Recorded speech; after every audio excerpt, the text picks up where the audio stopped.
Extremely important, and that is our children. For so long, when I say our children, I mean children of the entire black diaspora, particularly. That's what I'm talking about. So in other words, children on the continent and our children on this side of the world. Of course, we have other people that are part of us, that we welcome, but specifically in terms of what we're trying to do here, we want to focus on our children. Because the future, whether we like it or not, is not as bright as we would expect. And if we do nothing, it's going to get a lot more difficult. I may just say this to you right off the bat. Africa, the way it is now, I'm sure most of you are current with the information that there's a lot of Chinese influence now. Mm-hmm. A lot of Chinese companies are coming into Africa now. Unfortunately, I think that the Africans, the continental Africans, they work like prompting. They focus, they might say we have a 20-year plan. But when you check the 20-year plan, after the 20 years, maybe they were able to do 2 of them.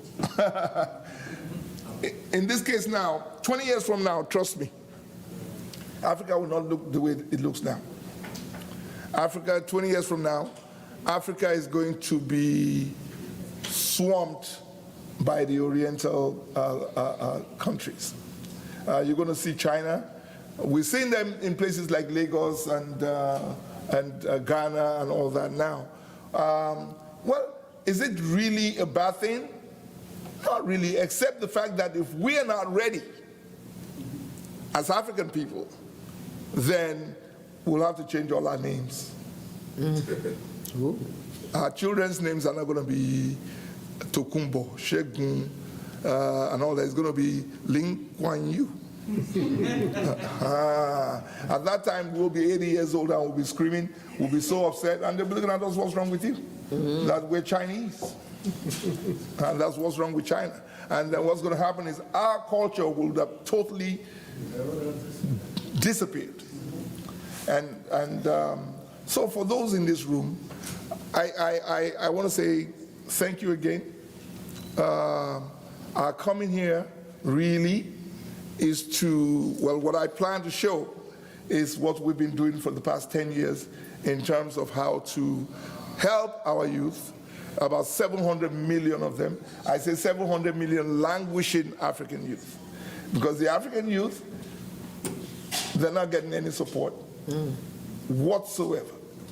What we think about in Africa, at this moment, we think about infrastructure. You hear a lot about infrastructure development, roads and all that, but the most important infrastructure is the human part of it. And we are kind of neglecting it without realizing that it's going to come back to bite us. Because the youth, you ask anybody below 40 in Africa, if they are receiving, what's their perception of being African? They will all answer you. In Nigeria, there's a word they use now, Jakpa. That means I'm taking off. I don't care about no Africa. I don't care about no government. I don't care about nobody. I just care about myself. And I'm going to get out of here, and I'm going, where are you going? I'm going to the US. I'm going to Canada. Have you ever been to the US before? No, I saw it in the movies. And so when I get to America, I'm going to be a big shot. I'm going to make a lot of money, and I'm going to be fine. This is the perception that we're getting. And if we don't do nothing about it, trust me, in 10 years, as a matter of fact, in 5 years, most of the companies that are owned in Africa are not going to be owned by Africans. Because most of the companies are even up for sale. And Africans think they have money. We have the richest black man on the planet. We have the richest black woman on the planet. But individually, they are rich. And you're talking about maybe 18 million, $12 billion. But there are people who have $200 billion. The Chinese government just set aside $800 billion for their individuals to go to Africa and buy up anything. And trust me, at this rate, offer anybody $10 billion in Africa, they'll sell anything. They'll sell anything. And it's getting to a point where there's apathy. It's getting to a point where people are not believing in the system. Not everybody. We have a few people who are working hard to try to change that, but generally, people are not believing that there are opportunities there. So this has been called because I believe that there are certain individuals who have experience on various areas. And I believe that they can impart us with that knowledge in helping us to move forward with our aspirations. So Dr. Yana B. Woodhouse is one of those people. Please, a round of applause.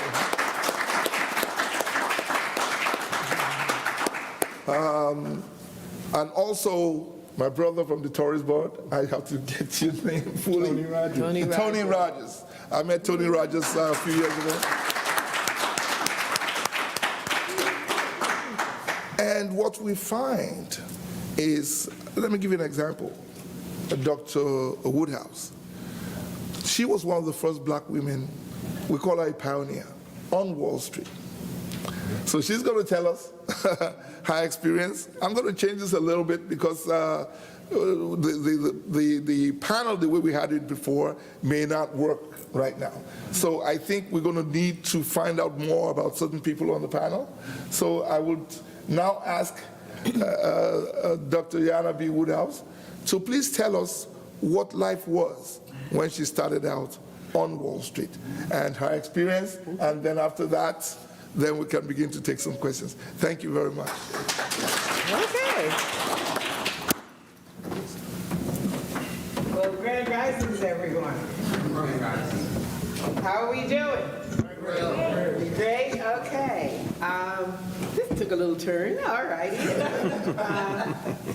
But I'm always up for the charge.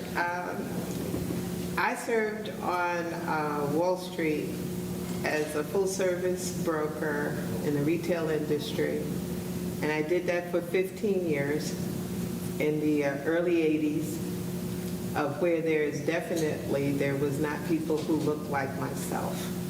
My story is kind of a long story, so I'm gonna cut it short. It's a long story.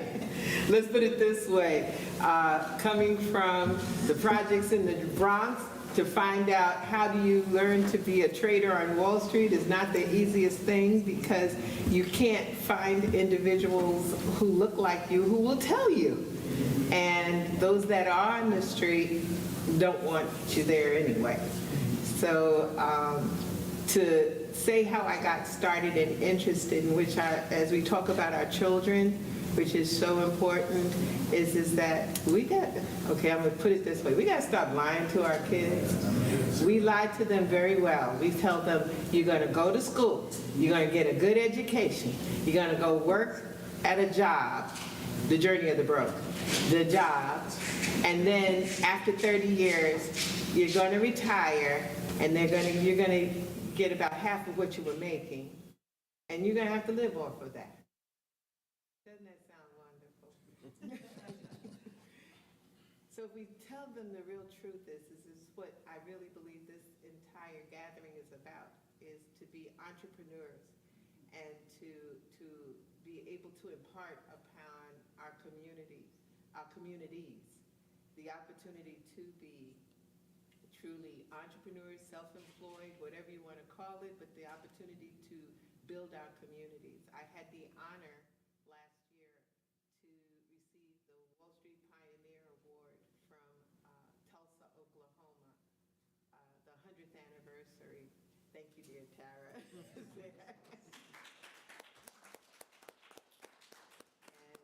I also received the Leadership Award from the African American Women in Cinema, which Tara Reid is the president of it. Yes. And stand up, Tara.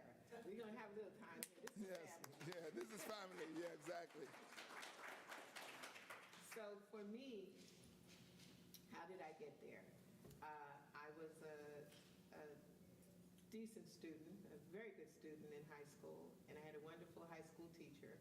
And as a matter of fact, let me tell y'all, this is really, since we got a little time and we're trying to get people in here, I also have one of my classmates from Bedford Park Academy. Yes, Gary they just met you. Jones. Stand up, Jones. And we came from an environment that was not necessarily people of color. But it was instilled in me from the ripe old age of 8 that my dad said, he who writes the check is free. And so, of course, at 8 years old, no one's taking my checks but my mother. But I understood the concept is that you got to own something. And so we went to a school that there was one black teacher who owned a tax office, owned his own tax office. And he was going through a stressful situation, and that's why I tell our children, you must embrace the opportunities that arrive, because opportunity opens the door, but if you don't walk through it, nothing happens. And so I walked through. We were in a typing class. He was upset. I asked him, could I help him? And he said, yes, as soon as you graduate, because, you know, that would be conflict of interest. But I did. I went back to him, and I worked for him for 2 years. And then I bought the business from him. Opportunity.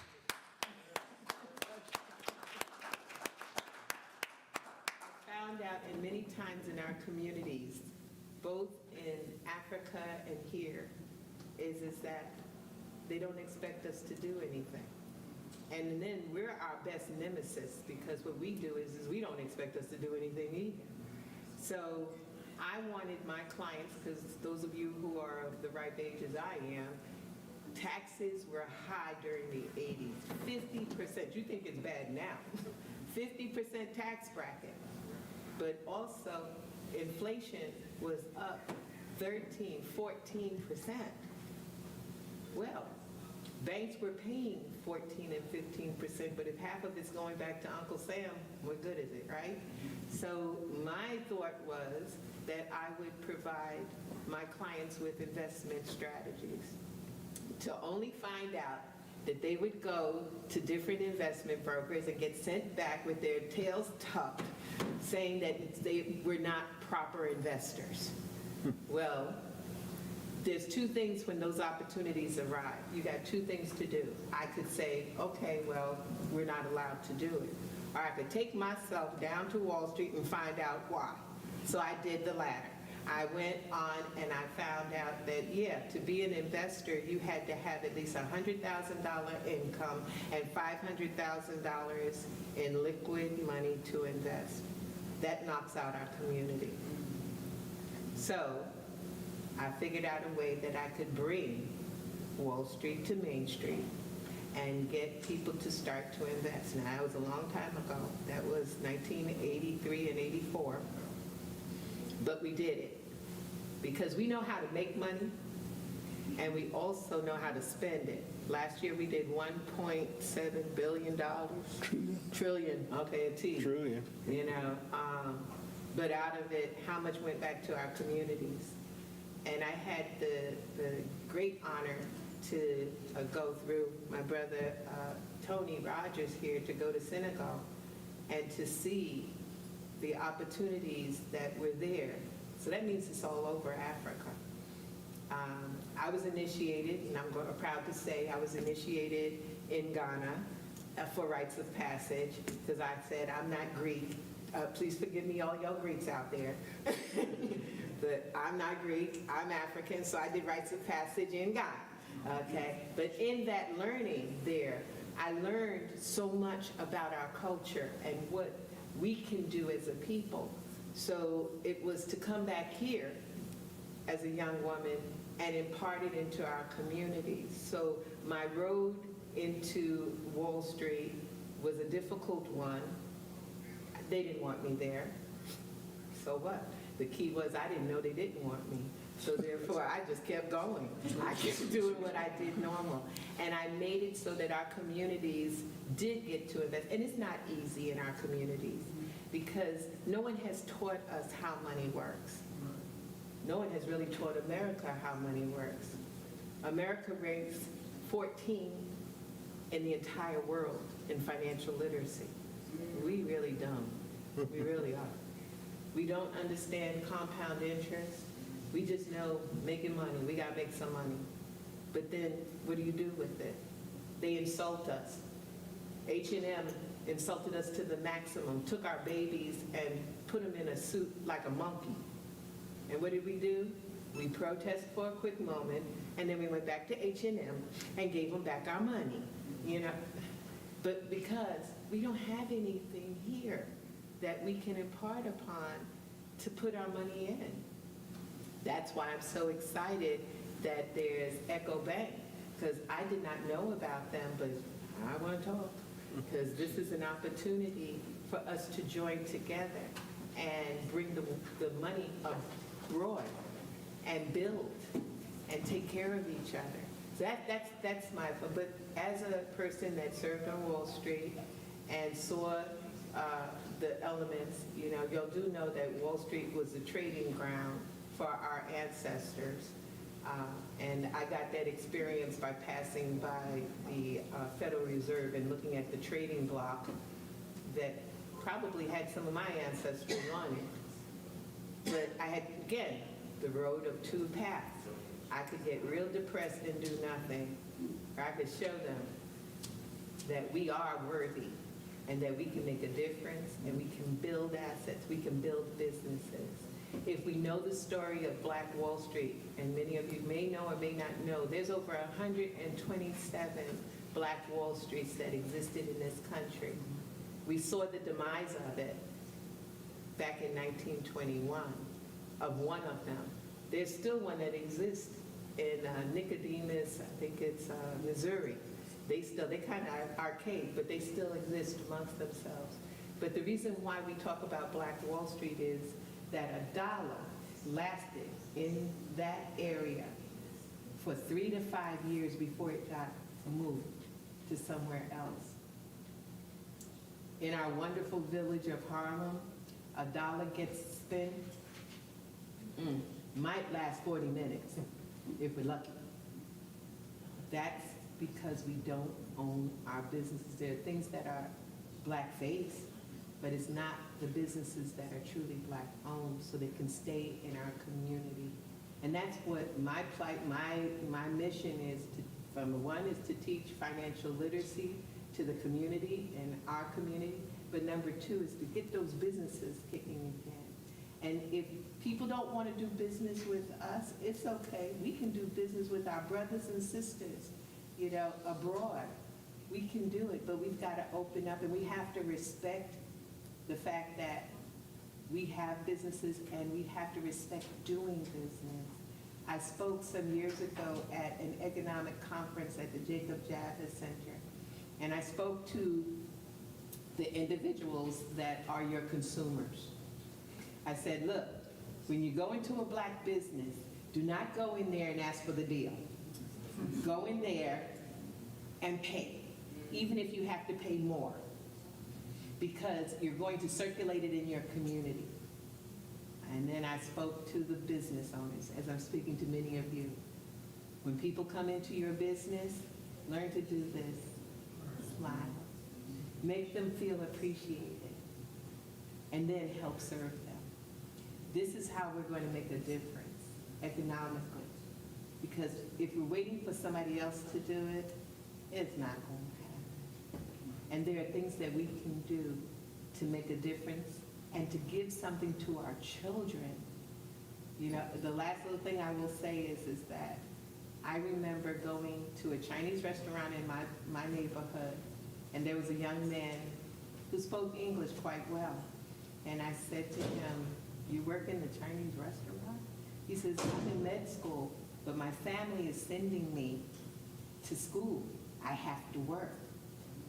His sister was working, and that was her summer job. Why? Because the family owned the business. So we don't have to go out, and I'm not degrading Job Corps and all of those things, but the thing is that if we own the business, our children will have a summer job. our children will be able to learn how business works. They don't have to do the business, but if they want it, they can inherit it. They have something to work with. If we invest our money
get into this, and so we can all learn.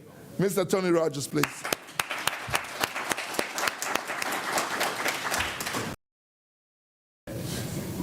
My mother in heaven will always remind me in my mind that my name is William Anthony Rogers. She said Tony was never on your birth certificate. However, many people know me by Tony Rogers, and most of my friends and associates also know me by that name. I'm currently the president of the Harlem Tourism Board. I have served as an executive for the Greater Harlem Chamber of Commerce for actually over 50 years. The Chamber of Commerce at one time was the Harlem Board of Commerce, but during the 20s, when Harlem became seen as the black capital of culture, it changed its name to the Uptown Chamber of Commerce.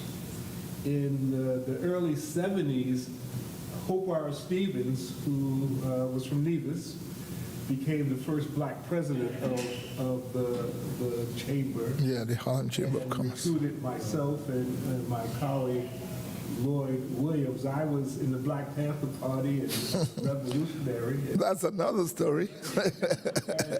and Lloyd was with CORE when CORE was active. Yes. And Mr. Stevens said, well, you guys are the future.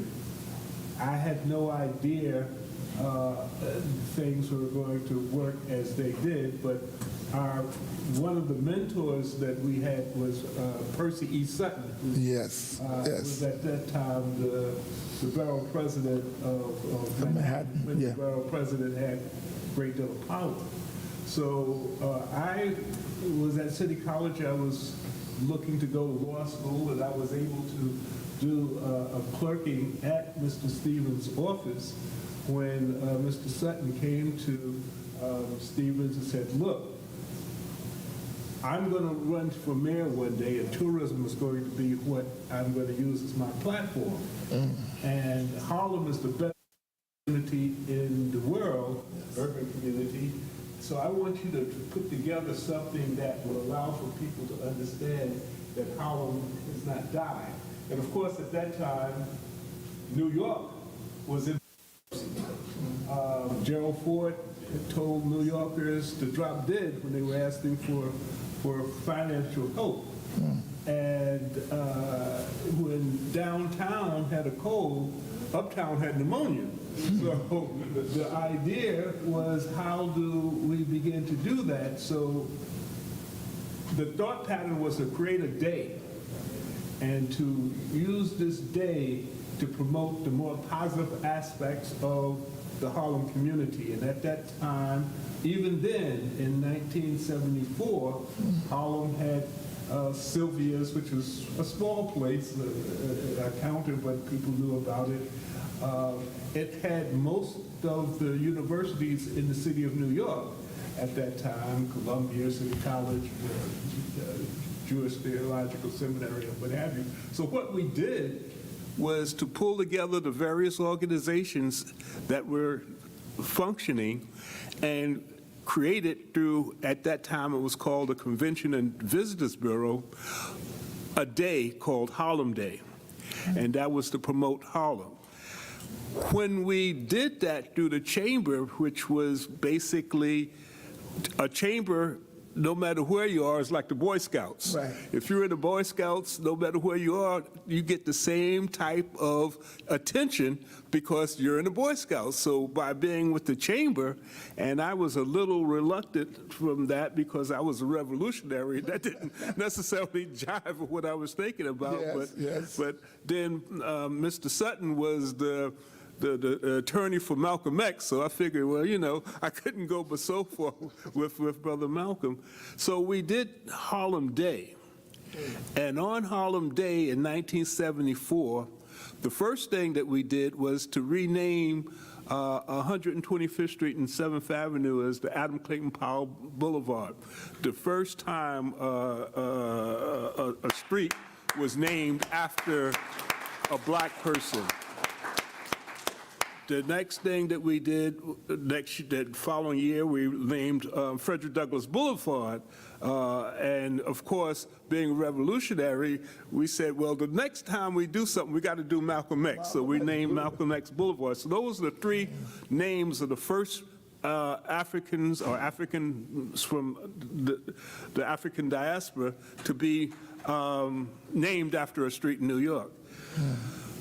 As we started to move, we were able to find through research that Harlem was always the melting pot. I don't know whether you've seen the movie The Gangs of New York, where all of the various different ethnic groups were in the downtown area, but when they had to move based on building Penn Station, Grand Central Station, and what have you, they all moved to Harlem. So Harlem was the home for Ed Sullivan, the Marx Brothers, Houdini. Many of the individuals who became famous were from Harlem. And as we started promoting Harlem, people started saying, well, my grandfather, and people started to look at Harlem as a place to come. Moving forward, we started to realize that there is a great deal of interest in this community that had such a rich history, especially in Europe, because musicians in many cases could not get work in Harlem, so they would go abroad to play and do things. And an interesting thing about that is that there used to be a place on 135th Street and Adam Clayton Powell Boulevard at 7th Avenue on the corner. I think there's a Popeyes there now, but it was called the Red Apple Grill. And that's where musicians would come and do sessions after they played. And that was a famous place for jam sessions. And when they would go abroad, they would say, okay, we'll meet you back at the Apple. So what happened was one of the publicists was promoting tourism under Sutton to try to get people to understand New York was a tourism mecca, used that as the Big Apple. So he created that name, the Big Apple, and for many years, even now, Harlem or New York was known as the Big Apple, which that name actually came from a place located on 135th Street. Wow. So as we started to develop, we realized that Harlem wasn't just 125th Street.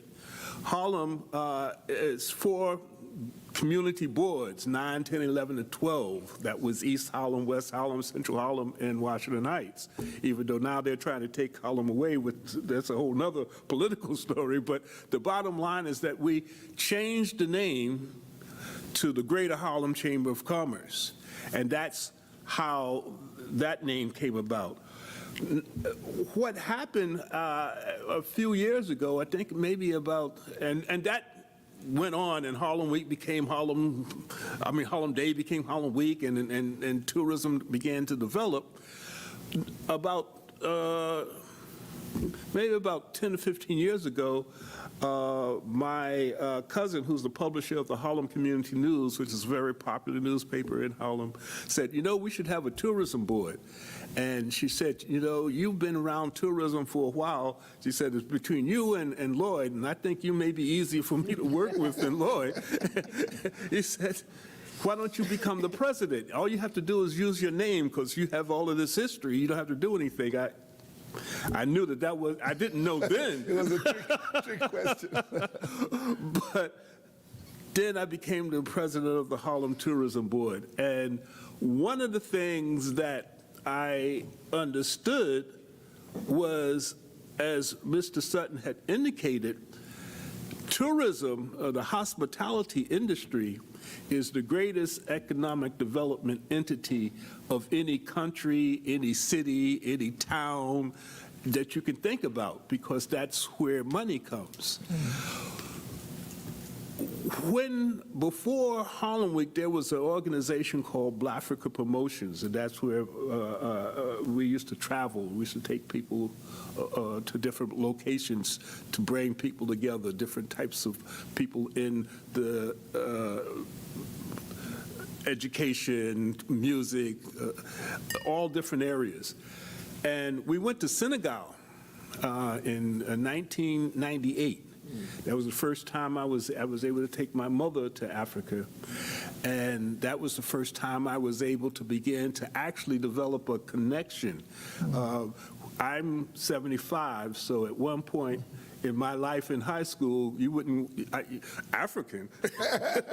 Matter of fact, we used to laugh at people with afros.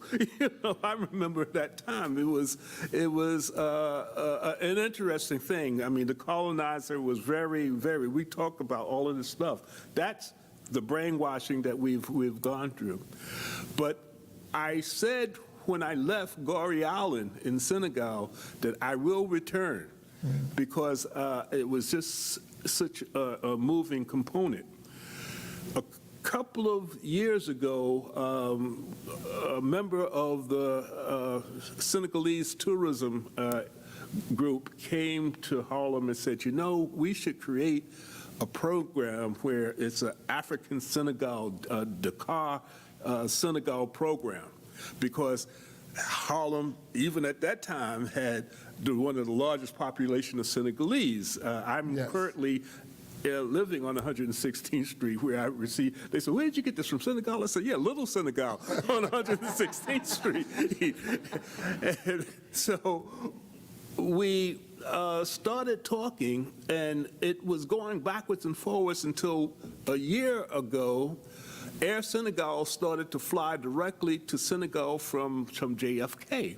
So then the conversation started, and I had a long history also at the City College of New York. I served about 5 presidents there as the advisor on urban policy. And so happened, one of the students who was at City College is now the Consul General for Senegal, El Hadj Nido. And with his help, we started to create a program, the Awakening of the African Diaspora, where we would start to look at bringing African Americans and Caribbean Americans back to Africa. We've had a trip, matter of fact, Soul Cine and some other members of the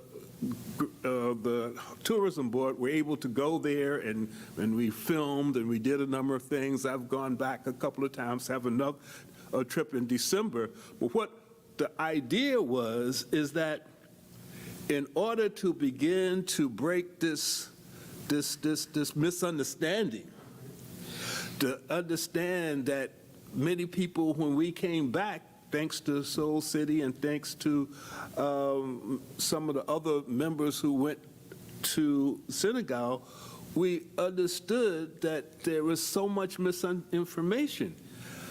People did not know that there were beaches in Africa. They did not know. I mean, there were not people, there were people living in places that would shame people downtown as far as the size and the magnitude of them and the like.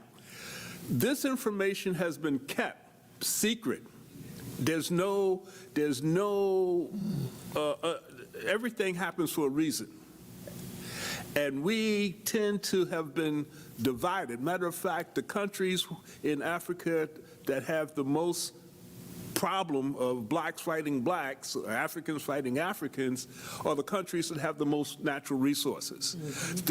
There's so much information that one might be able to understand, but awakening of the African diaspora is the project that we're beginning to work on. And what that means is that, as we were saying, during the pandemic, 2020, African and Caribbean Americans spent over $1 trillion in goods and services. When you talk about the African diaspora, just in Goree Island, 60 million Africans came out of Goree Island. They came through, and it was for 4 centuries.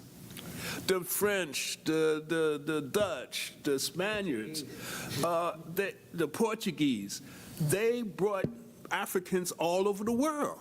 So if you're speaking Spanish, if you're Puerto Rican, or you probably went to Spain and then migrated into different areas. So you're African. I find it interesting, as I close, and the reason why I'm here, I find it interesting why I'm wearing this. I find it interesting that a 3rd or 4th generation Japanese is Japanese. A 3rd or 4th generation Greek is Greek.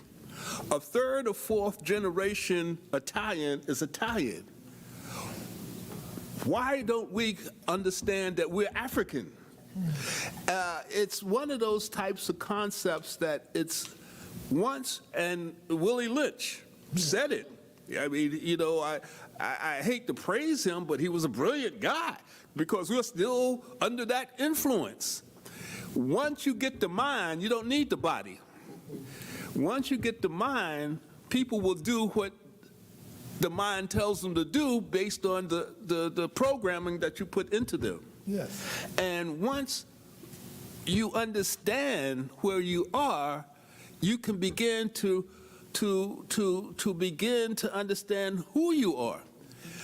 The last thing I would like to leave you with is that there was a movie once, I think it was a sleeper, it was a spy movie, where there were sleepers who were in all parts of the world, and there was a telephone, and they would hear the telephone, and someone would say something, and then they would wake up, and then they would activate themselves. Right.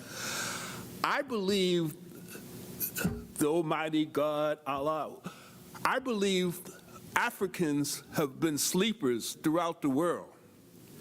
If there could be a way to switch that for those trillions and billions of dollars, because Africa can never be free until the children of Africa begins to understand that that's what it is. That's why the monument, the Renaissance monument in Senegal, is pointing to the Americas. Because in order for us to be free, we have to free our minds. And once we free our minds, we will understand that we're African. And once we understand that we're African, the Chinese, China was developed by West Africans. That's historic truth now. So Africans have been around for a long period of time, even before Columbus, we were here. So once we begin to understand that, if there's some kind of way that that switch can be turned, that's when we become empowered. That's when we become and understand where we are. And I believe it may not be in my time frame, but I believe that that is the case, which is why we are taking people to Africa as much as we can, trying to allow for people to understand that you are African, and trying to create a situation on the other side too. Because when we went to Africa, they treated us like Europeans, because they were not used to African Americans and Caribbean Americans coming there. So there's education on both sides. But this is the start. Everything starts at one point, and then it begins to start, which is why a conference like this is extremely important. No matter who's there, everything happens for a reason. And if you're here, it's because you're supposed to be. And sometimes that's the way things go. But the bottom line is, if you're African, as Kwame Nkrumah said, you may not be African, but African is you.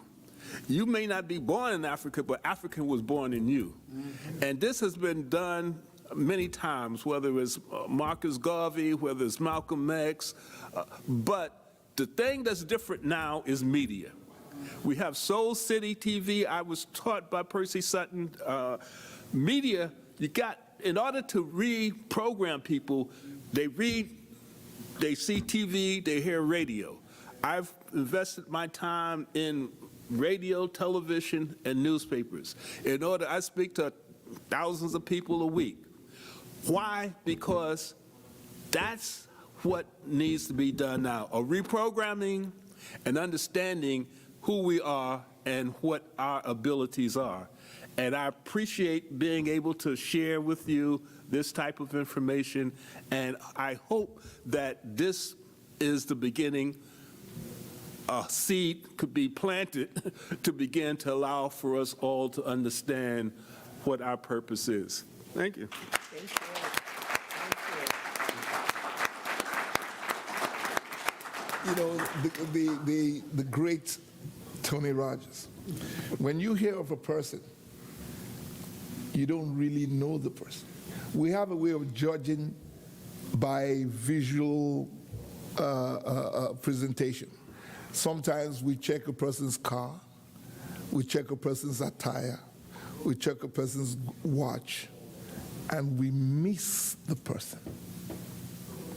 When you listen to the person speak about their own life, then you begin to understand and appreciate the value of that person. Mr. Rogers talked about, at 75 years old, trust me, I'm not 75, and I hope I get to 75. At 75, you've been there, you've done it, you've seen everything.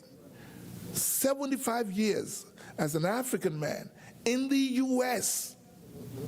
He started out with a statement and didn't elaborate on it. He said, I started out in the Black Panther Party. Now, that's another story, because the kind of brothers that came together, very young, that came together to say, you know what, we cannot continue to see our communities devastated. We're going to pick up the mantle. We don't mind if we die. Now, to make a statement like that in a society where you don't really have anything, you don't control the law, you don't control the politics, you don't control the economics, you don't control anything. And to be that brave to come out to say, you know, we're young, we might end up dying, which most of them did, or end up going to jail, which most of them did. Or going crazy. Or going crazy. When you see a Tony Rogers, calm, cool, and collected, and telling you about where you are, you're from Africa, and because you're staying at the Marriott, or because you're working in the UN, you think you're a big shot. You don't know that you don't realize that you're standing on the shoulders of a Tony Rogers who paved the way. And then in those days, they'll say, of course, you're militant. That's what America will call you. They say, well, why are you being militant? You might be advocating for the food of your people, they still call you militant. And from going from that mindset and coming to a point where, okay, I'm going to try to become a little bit mainstream, but it still has to coincide with my philosophy, which was Malcolm X.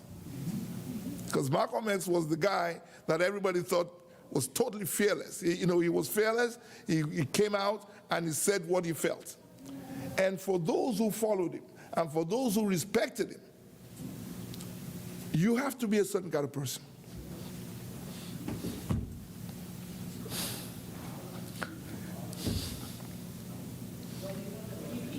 It's very emotional for me, because I've been here 40 years, and I've seen a lot. I know what African Americans have gone through, and they're so calm. They've taken everything, and they're so calm. I believe continental Africans, all African Americans, a lot. When we come here, we're members of countries, and we're consuls and so on of our countries representing ourselves at the UN. We don't realize that the African Americans had to fight at the UN and put up protests at the UN to be able to get Africa to come in. I remember when South Africa was not free. And we all used to go march. Rhodesia. I remember my brother Jahid actually, who used to go every day and march. And they'll tell us they're going to tear gas us to death within mind. And Nigeria at that point in time was the head of the anti-apartheid policy for 20 years and championed it. So when you begin to see things happening in South Africa and they dislike the Nigerians, you begin to say to yourself, what is going on here? And when we were in college in Nigeria, and we were told that, listen, we have some brothers who are suffering in a place called South Africa.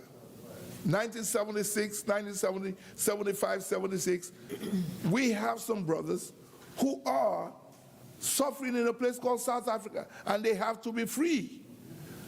And in order for them to be free, we have to do something. And you know what we did?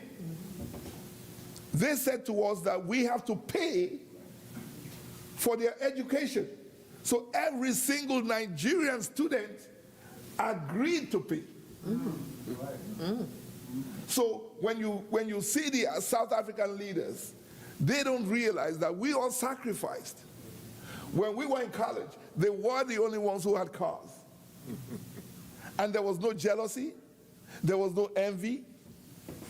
We were very proud to support them in Nigeria.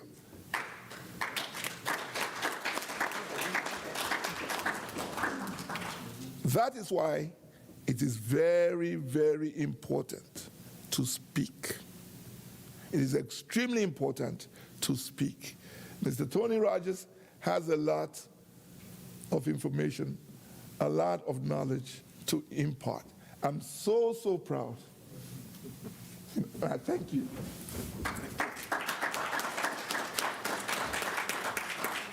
I'm going to ask a few questions, and this is the opportunity for everybody to get on the microphone and ask any question, as long as you don't ask Mr. Rogers for money, or you don't ask. You can ask. Or you don't ask. I'll send them to Dr. Woodhouse as well. So my first question goes to Dr. Woodhouse. Wall Street.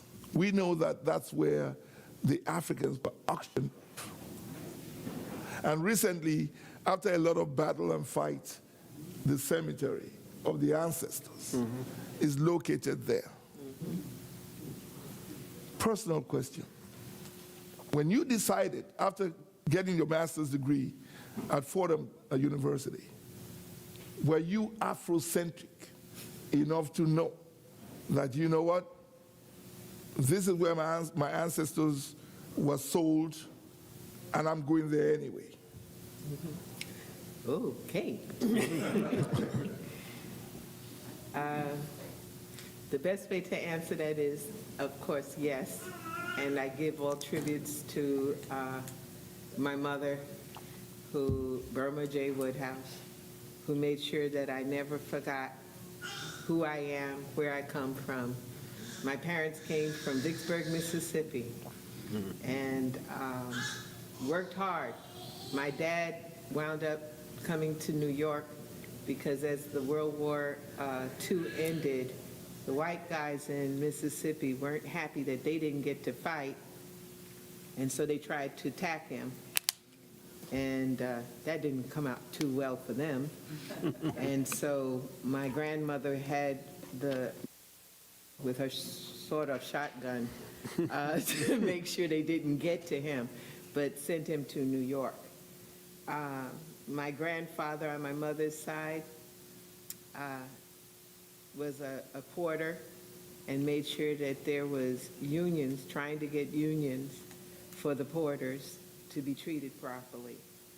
And his death was on the same year that I came in this world, so I carry that blood.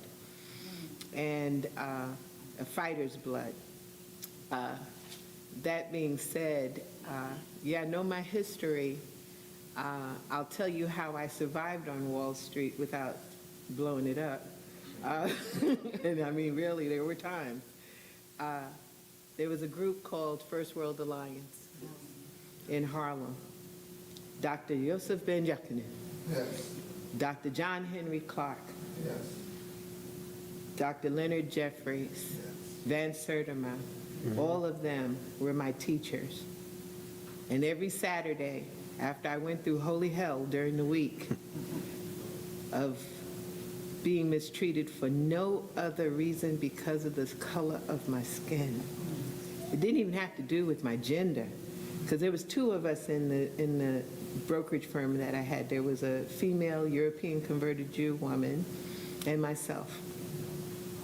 They didn't treat her as bad as they did me. But it was okay. Every Saturday at 4 p.m., I got to go to First World Alliance and remember who I am. And know why I had to be there. Because if I don't do it, who will? If this is a capitalistic society and we don't know how it works, well then we'll be left behind. Or as my sister that I met in Senegal, Sunny Moore, right? So I said, yeah, Sunny said, if we don't get this thing right, we'll be extinct. And she's right. So if I don't do it, and as one of my friends says it well, if it's to be, it has to be up to me. So from an Afrocentric point of view, a Pan-African point of view, that's why I said to you that though I understand the plight and what we did in college, that they wouldn't accept us in fraternities and sororities, so we created our own. I still to this day don't understand, though, why we didn't make it an African as opposed to a Greek society. But I'm sure somebody will tell me one day. But that was why I had to go back to Africa, to Ghana. I go anywhere. I have brothers and sisters that are out there in the African American diaspora that say, I don't know where I came from. And as a brother Tony here said, is that Africa is in you. Go where you want to. I had one of my dear clients, I adore him, and I was wearing mudcloth in my office. He's from Nigeria and said, where are you wearing that? And so I said, okay, that's one of them rhetorical questions, right? Why not? And he said, because you're not African. I was like, oh, when did that happen? Whoa, ho. When did that occur? And so he said, well, you're not. You're American. And I was like, okay, teachable moment. Yes. And the teachable moment was I asked him, do you have nieces and nephews? And he said, of course. I said, are any of them here? He said, yeah, most of them are here in America. It's like, Are they less African? Did they lose something? Did their blood change? They're African. Okay. So he says, of course. I said, well, thank you, cousin. So am I. We have to take the time. I'll share with you, when we were in Senegal, I watched the women in the market. Y'all know the women in the market. They want to get the dollar. And I watched them pull on my brother here. And I pulled them aside. Again, another teachable moment for us. And I said, he's an elder. Why are you pulling on him? In addition to it, why are you treating him like a tourist? We're coming home. You are my sister, my brother. I'm coming home. I'm not to be treated like you would, as in Ghana they call it the Abroni, the white folks. You're not to treat me like that. I am your family. And as long as we think that we're different here on this shore, it's going to mess up everything. Because we're not different. When you look at it, I know I went to Egypt, and I looked on the corner, watching the brothers that do the same thing in Harlem, hang out on the corner, talking, and one of them walked out away from him, and he diddy-bopped. I was like, we're the same. As brother said, it's the same. So yes, for myself, being an African that was born in America, that has a history. Every day when I go into my office, my cousin was great enough to do our family tree. And I look at it, and when I have trouble, I look at that tree. And that woman, Kitty Evans, my great-great-great-grandmother, who was a slave, who begot 3 children because she was given to John Woodhouse as a slave. I stand on her shoulders, and therefore I can do anything. And it will be before I leave this earth that you will see that we will join together and we will make a difference in this world. I see it.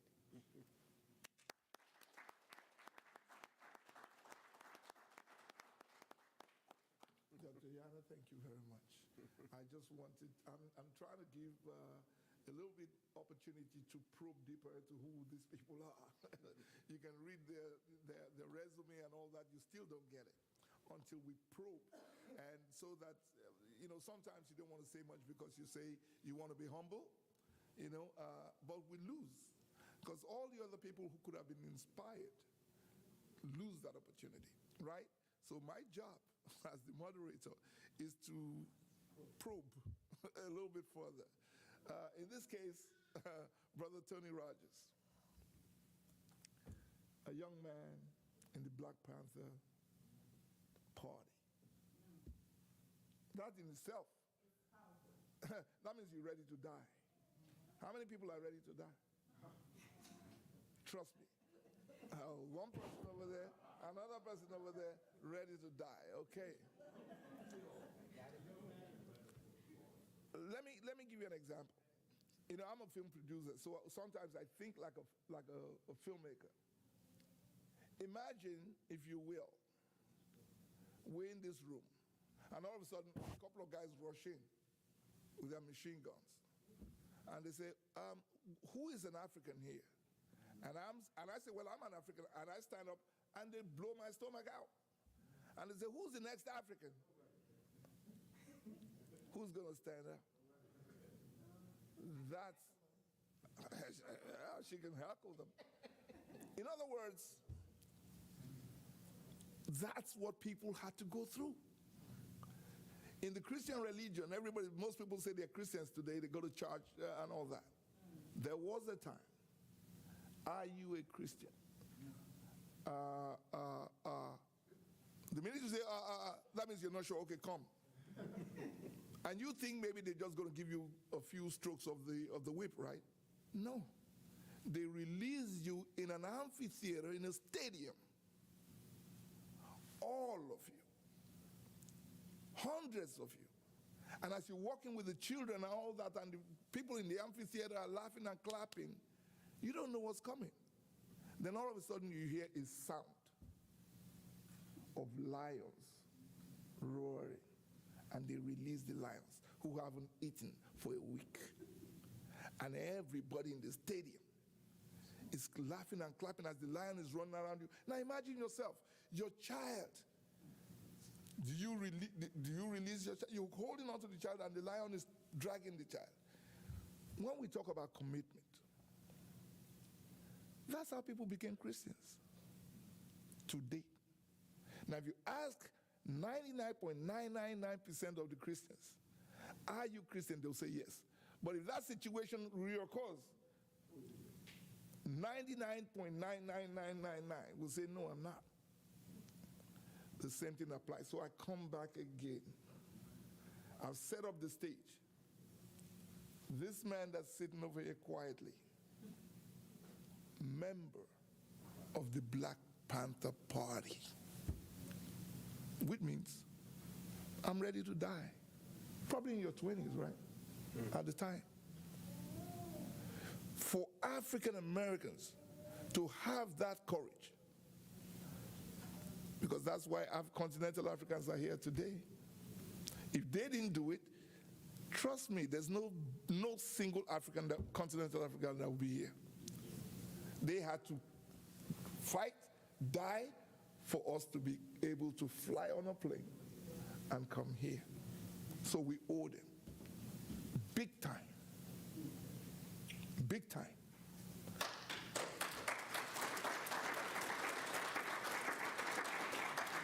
So it is not for them to come to Africa to beg us. It is when they, when African Americans come to Africa for the first time, I've seen it many times, they go on their knee and they kiss the ground. Why do they do that? Because their mother or great-great-grandmother, great-great-grandfather were dragged in chains out of Africa. And here they return. Because when the great-grandfather, great-great-grandmother, when they were being dragged out, they were crying. Not crying because of the pain, crying that we will never see our homeland again. And thank God the movie was made about Kunta Kinte, who eventually went back. If you go to Gambia today, all the tourist spots, Kunta Kinte of Jufuri, that's how the country is surviving today. Because of that man, his leg was cut off, he was trying to escape, he kept saying, I'm an African, I'm not a slave. Now, for many Africans who come to this country, you're kind of in a cocoon. I would advise that you go visit the Schomburg Library. It's just a hop to 135th Street and go see the photographs of the first Africans who came here with their backs.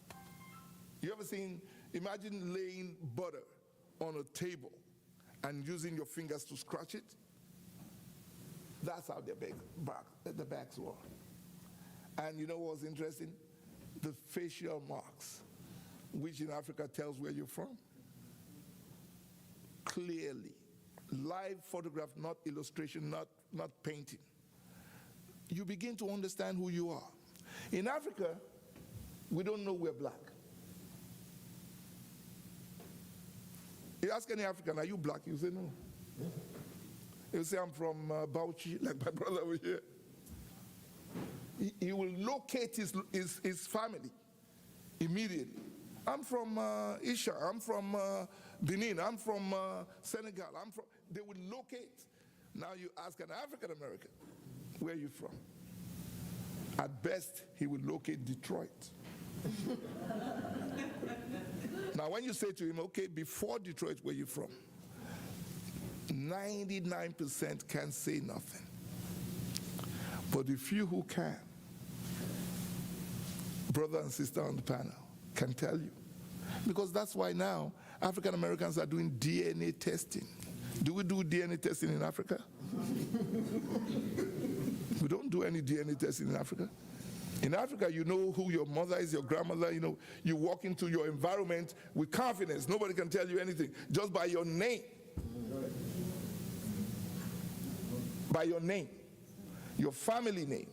Well, do you see any Suleiman here? Do you see any Abulu here? Do you see? No. So they have been totally dislocated. They're trying to relocate. It is our job in Africa to help them do it. So, one question, I come back, sir. In your 20s, when you were ready to die, and most of your brothers died. Most of your brothers. Some of the brothers are still in jail till today. And some went crazy. Did you love your community so much that you were prepared to die for your community? Why? What was the reason? Well, before the Panthers, I was in the military. And I was trained, I was in Fort Hood, and there were special programs that would, the Delta and the Rangers had special programs that dealt with urban guerrilla warfare. We thought it was for Saigon and other cities in Southeast Asia. But what we did not understand was it was the beginning of an understanding of what was going to take place in America. Sun Tzu, the great strategist that I do a lot of teaching with, indicated that he was defeating the American invaders using the art of war. And based on that, many people started using those tactics that will allow for a small group of people to defeat a large group of people. And that was incorporated in the military. So I was trained very well as to how to kill people. And by being in the military, and Vietnam was going on, I didn't know about Vietnam. I wanted to get away from the drugs in New York. Matter of fact, I had a friend that almost OD'd on a Friday, and that Saturday I went to 42nd Street to join because I was scared. It was only on the train. I did an interview with a friend of mine who told me about Vietnam when I was on the train going to the military. I didn't know what that was. But the fact of the matter is that when I think it was the Chicago Convention, which took place the dates kind of get back. But the bottom line is that it was a Chicago Democratic Convention when that's what changed the tone of America, because Mayor Daley beat everybody, when there was a crowd, the reporters, the students, and what have you. And we at Fort Hood, and I think Spike Lee may be doing a movie, we went on a strike because they wanted us, with all of this training, this guerrilla warfare, to go into Chicago in plain clothes because they were concerned about what was going to happen, which in a sense it did. Many of us who were from New York and the West Coast, California, said that we weren't going to go into the areas. They looked at me crazy because I was an RA. I joined because I was trying to get away. But many people said we weren't going to do that. So we were in barracks with guns because we were on strike. And if it wasn't for the Chicago Convention and so much stuff happened, I would probably be still in Leavenworth now. But they shipped me to I was doing it was Fort Lakehurst, New Jersey, and there was a satellite communications unit, and everybody there didn't look like me. In the military, their fathers were executives or what have you, and I could go home every weekend. So I had a good friend, Frank Fields, who was assassinated by the the crews that were coming after us, said, look, you know how to do all of this stuff, about weapons and what have you.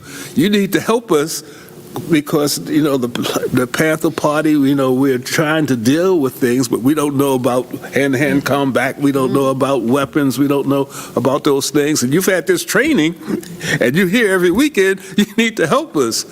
And that's how I got involved with it. There was a young brother, Panther baby. His name was Jamal Joseph, and he's a filmmaker now and does a number of things. As a matter of fact, I think he's going to come out with a film, but he is the person that was very young but gave me inspiration. We were at the Harlem branch of the Panther Party, which was a major entity. Anything that happens in Harlem was always bigger. And it was interesting. I think back at it now, we used to have to sleep there with rifles in our hand. And at one point, I had a job at Con Edison. I had to walk to Con Edison with a gun because the J. Edgar Hoover had infiltrated the Panther Party. That's when Huey was in jail and what have you. And they were coming after us. Michael Tabor and Joanne Chesimore and a number of others were looking at going underground, because not only did the police have us in their crosshairs, but those people who were in the Panther Party was looking at us as criminals also, because they had been indoctrinated. So it was an interesting time. I would walk to work not knowing whether it was the police or someone black that might want to shoot me because of my belief. I would not be here now unless I had a son who was just born. That's when everybody had to go underground. The Black Liberation Army, they had to go underground. I couldn't go because I had a son. And that's what saved me, because most of the people, Frank and a number of other, Jamal was caught and he went to prison. Frank was assassinated. I was there only because I was supposed to be here today, but the other part of it, even with the Panthers, the reason what happened is that a lot of times in the Panthers, there was this kind of superiority complex, because if you're not a Panther, and they really kind of, in many cases, separated themselves from the community because they would look down on people who weren't revolutionaries. I learned then that everybody should be your friend in the community, so I never did that. And there was always people in the community. In every community, there's a woman that knows everything that goes on. She's always looking out. And she sent the message, she says, Tony, there's some white people looking for you. If you got anything in your house, you need to hide it. And the FBI came in, and they, I was able to take the guns and everything and put it someplace else. And for 2 years, I didn't have to pay my phone bill because it was always tapped. I would hang up and then somebody else would hang up. But the idea was, I was too young, I guess, not to know better, but it was a cause that I believed in. And as I said before, we would sleep in the building because every so often it would get raided. And we weren't going to let them raid us, so we would sleep with shotguns and guns in the office. I would then get up, wash up, go to work. I would have to carry my gun with me to work because I didn't know what was going on. But that was the foundation of me understanding that if I was going to give my life in Vietnam to shoot someone, as Muhammad Ali said, who never called me the N-word, well, why shouldn't I give my life here? I had the training, I had all of the ways to help, and it was just the right thing to do at that time, as far as what I understand. I look back at it and said, damn, I was crazy. There was no way in the world, if they had really raided us, that we could have survived. Yeah, like the Africa Brothers in Philadelphia. In Philadelphia, California. There are many cases of Fred Hampton and many others. But again, it was one of those things. Fortunately, in the community, there were leaders, there was Malcolm X and a number of other people that allowed for the police department not to be as aggressive for us as they were in other locations throughout the country. But you think of it now, and people say, well, you were brave. That wasn't my mindset at that particular time. It was just something that had to be done, in my view. Wow. The great Tony Rogers. Well, ladies and gentlemen, I'll just open the mic up. If you have any questions for distinguished panelists. Please just step up to the mic and. Hello, everybody. Hello. Well, I'm really excited to actually be here, to be in a room with people that's kind of like-minded. I've actually been talking to myself about some of the conversations that you guys have been having, so it's amazing to hear it. But my name is Mawa.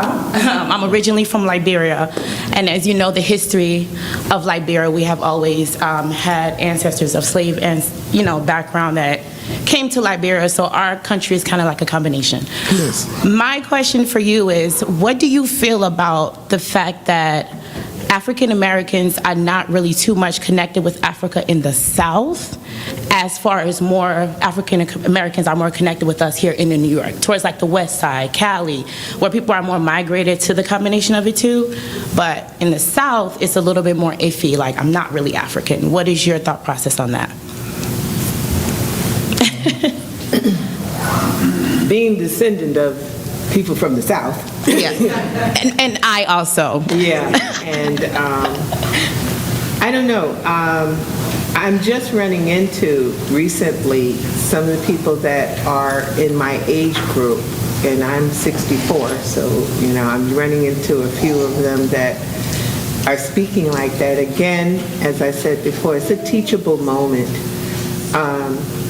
A lot that happened in the South caused us to want to close our eyes and stop thinking, especially from generation to generation. But the reality is that, you got to keep speaking the truth to folks. And again, you can't deny, I have a real good friend of mine, I call him a brother from another mother, and he said it to me. He said, well,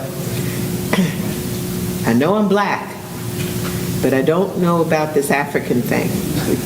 So December, we're taking him back to Senegal. Okay.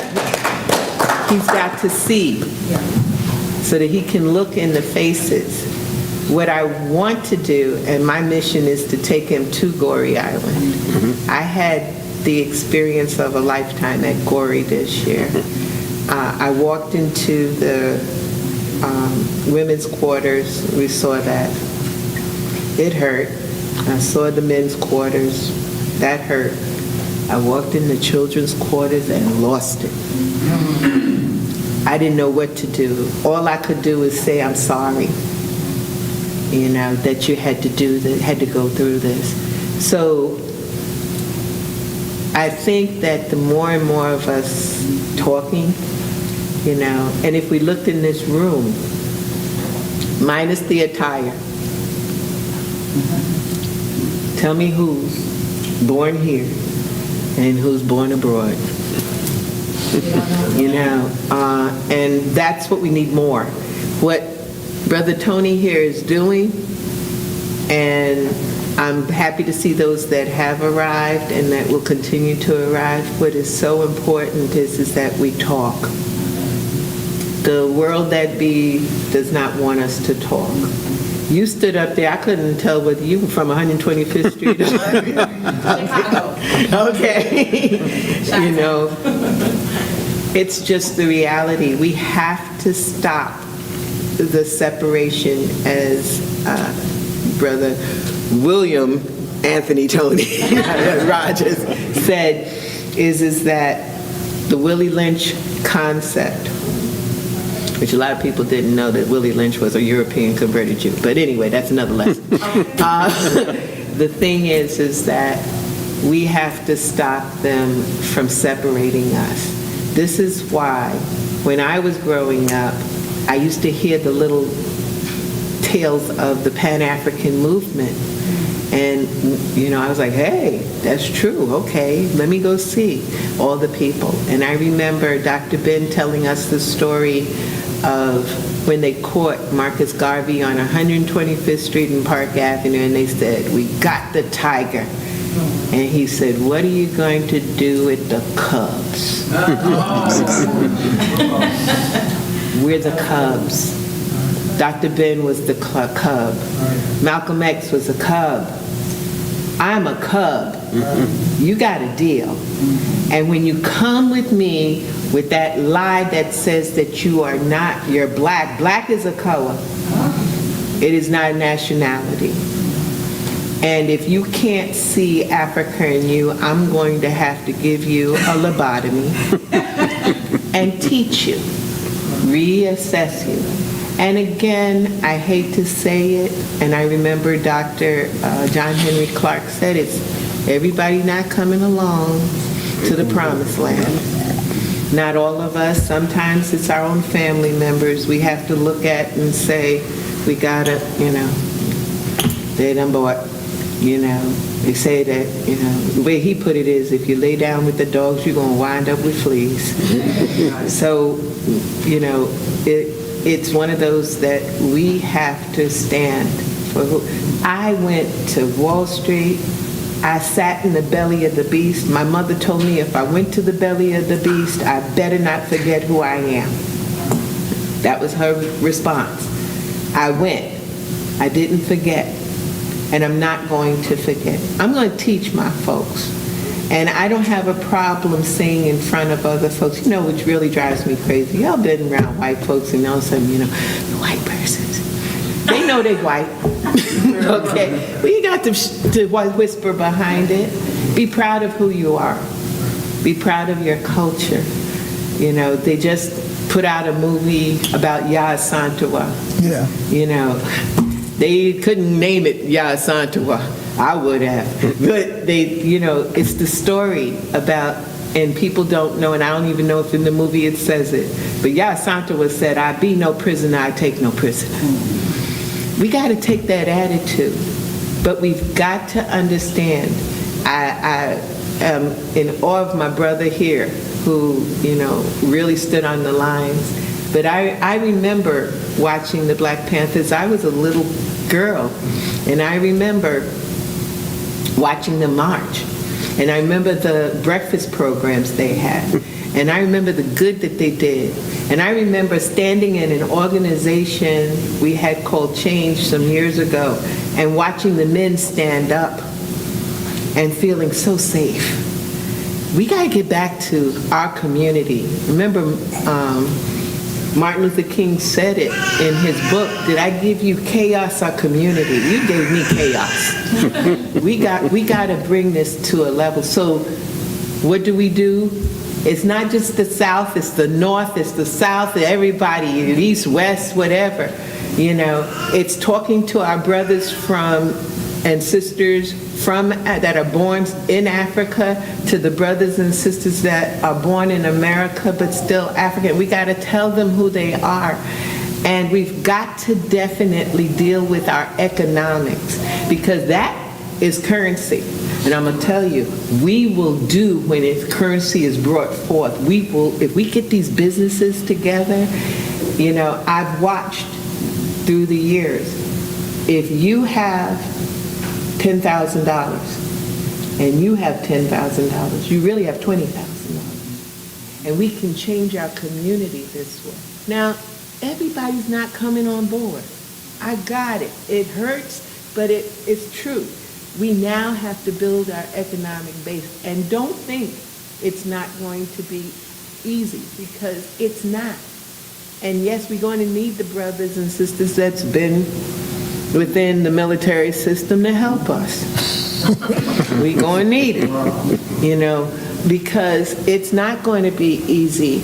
But the thing is I'll tell you, in this world, it's real hard when you stand up and you say, it's either me, it's got to be, and above all, in the words of Yah Santawa, I be no prisoner, I take no prisoner.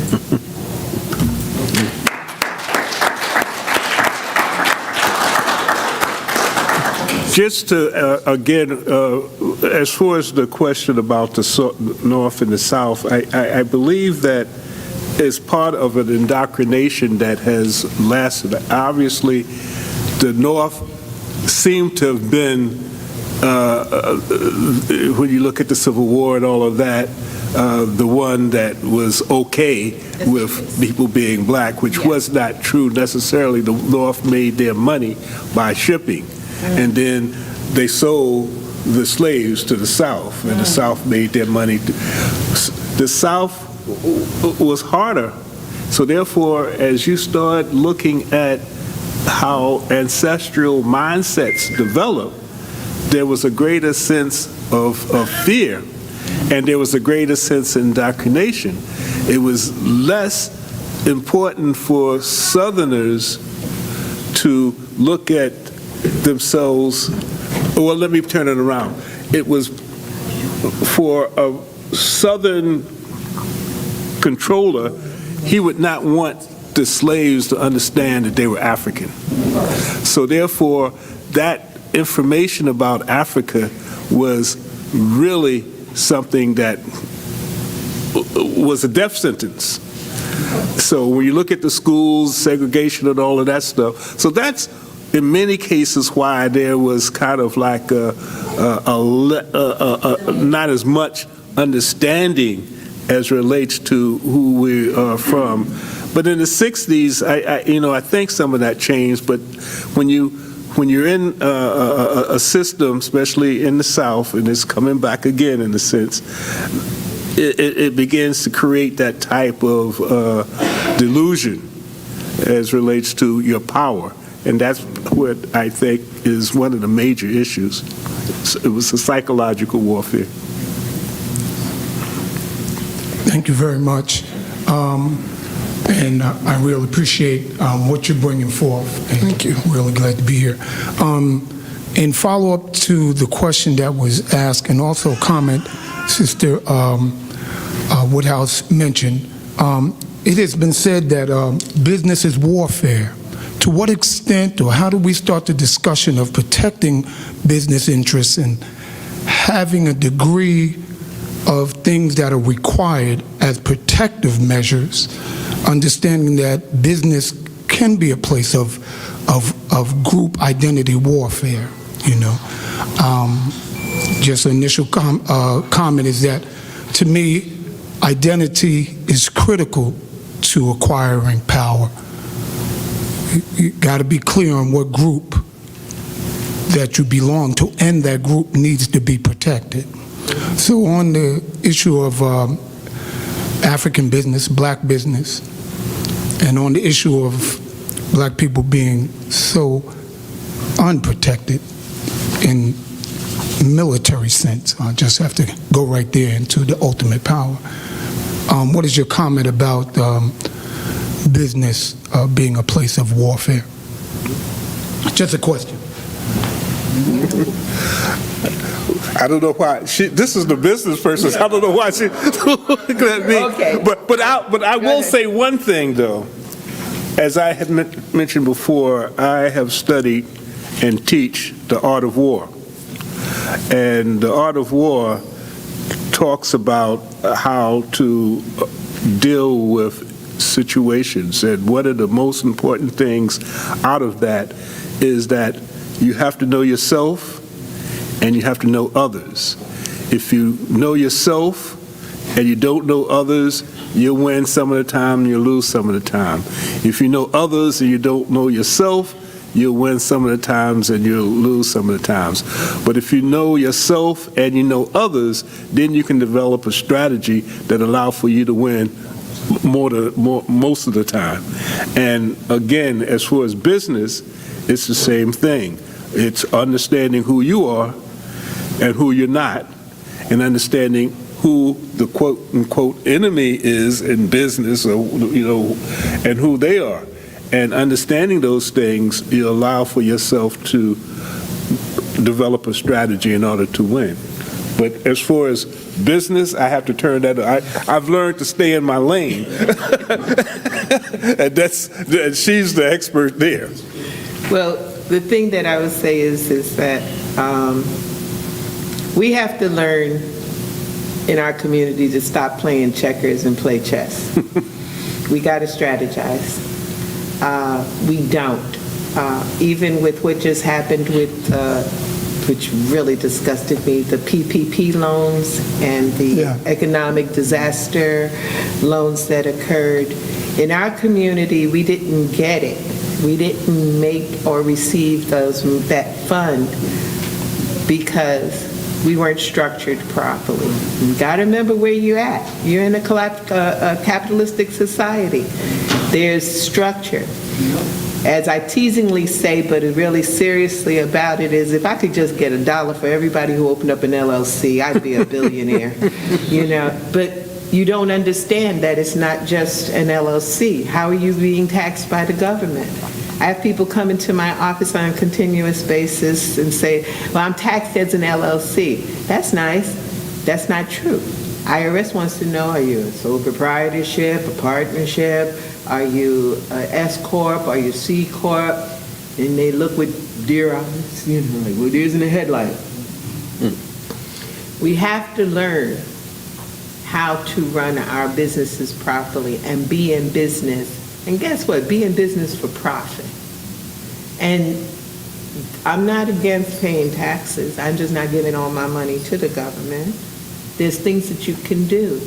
And that's where, I'm calling out folks I know in the audience. There's Melvina Keys there. Stand up, Melvina. She's one that helps with the business structure,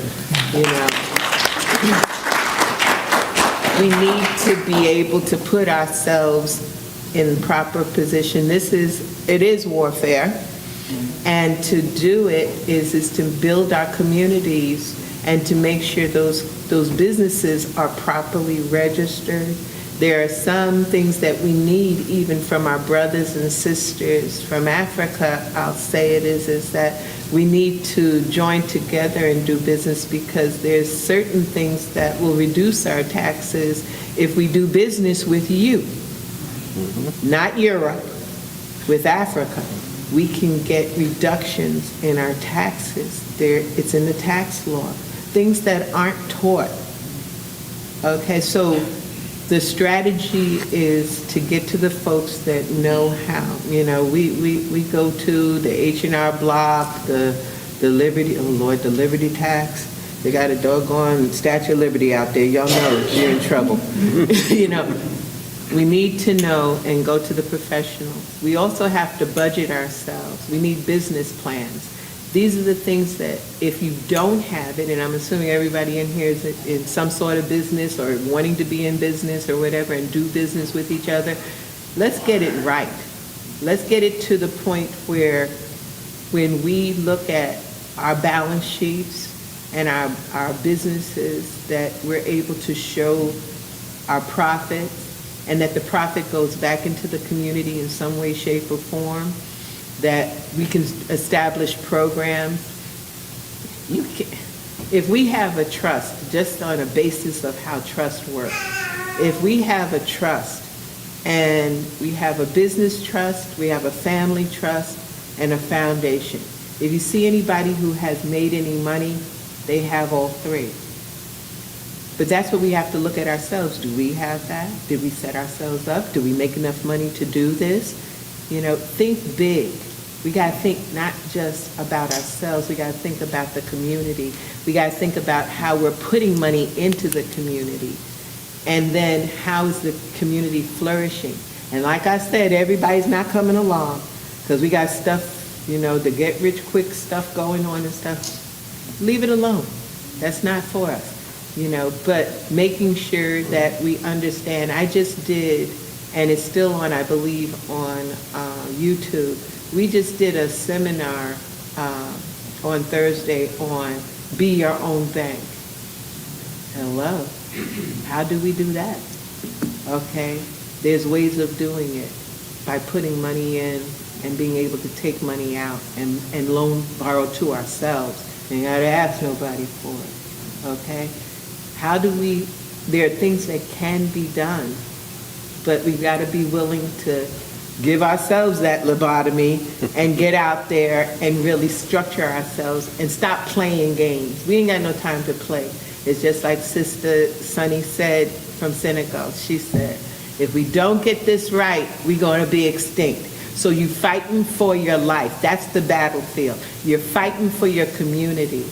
And our brothers and sisters abroad and here, we got to get it together, and stop separating ourselves. That's how we're going to make this happen.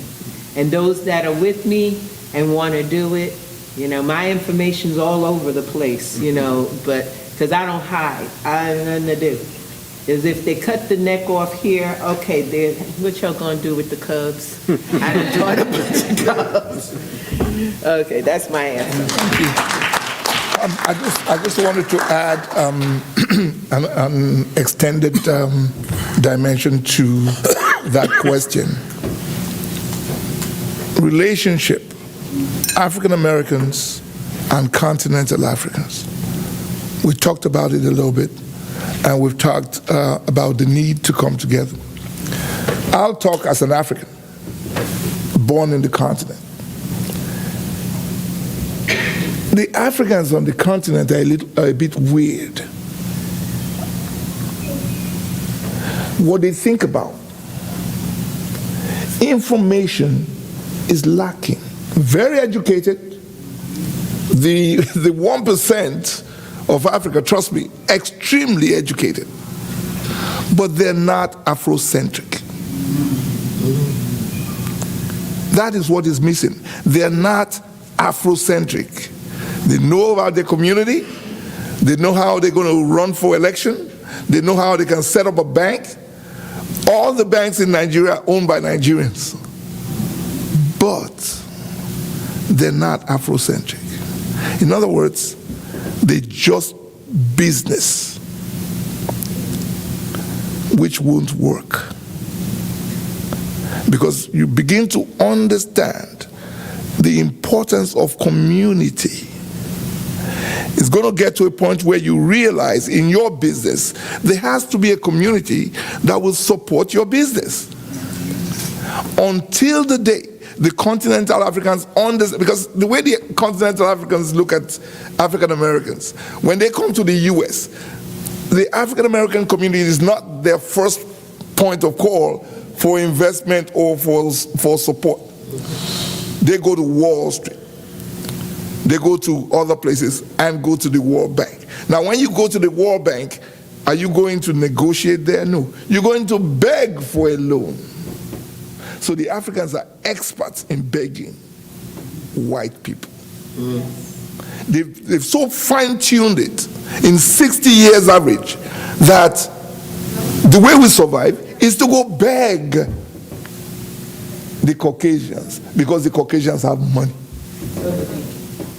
That's the thinking of Africans. So they raise the money, then think about what they're going to do with the money. You tell them, put the money in the youth, they look at you like you're crazy. Because you have the Senate, you have the House of Reps, and the money comes down through that, it trickles before you know what's happening, 100% is reduced to 5%. So if you say to them, why would you do this? Why can't we reduce the size of government? They hate your guts. So what else are we going to do? I earn this salary as a senator. I earn this salary as a member of House of Rep. You want me to cancel that money and do what? They don't know what to do. So this is a much, much larger problem. The continental Africans are nice. They're nice people. But they're not Afrocentric. So if you're talking to them about investing in the African American community, they look at you like, okay, so what are you saying? We should go invest $10 million there to do how? Start a bank and give the African Americans loan. Oh, we're not going to get that money back. But they fail to understand that that same African American community spends $1.9 trillion per year as consumers. Even the African Americans don't know it because they are used to being consumers. So what is the solution to all this?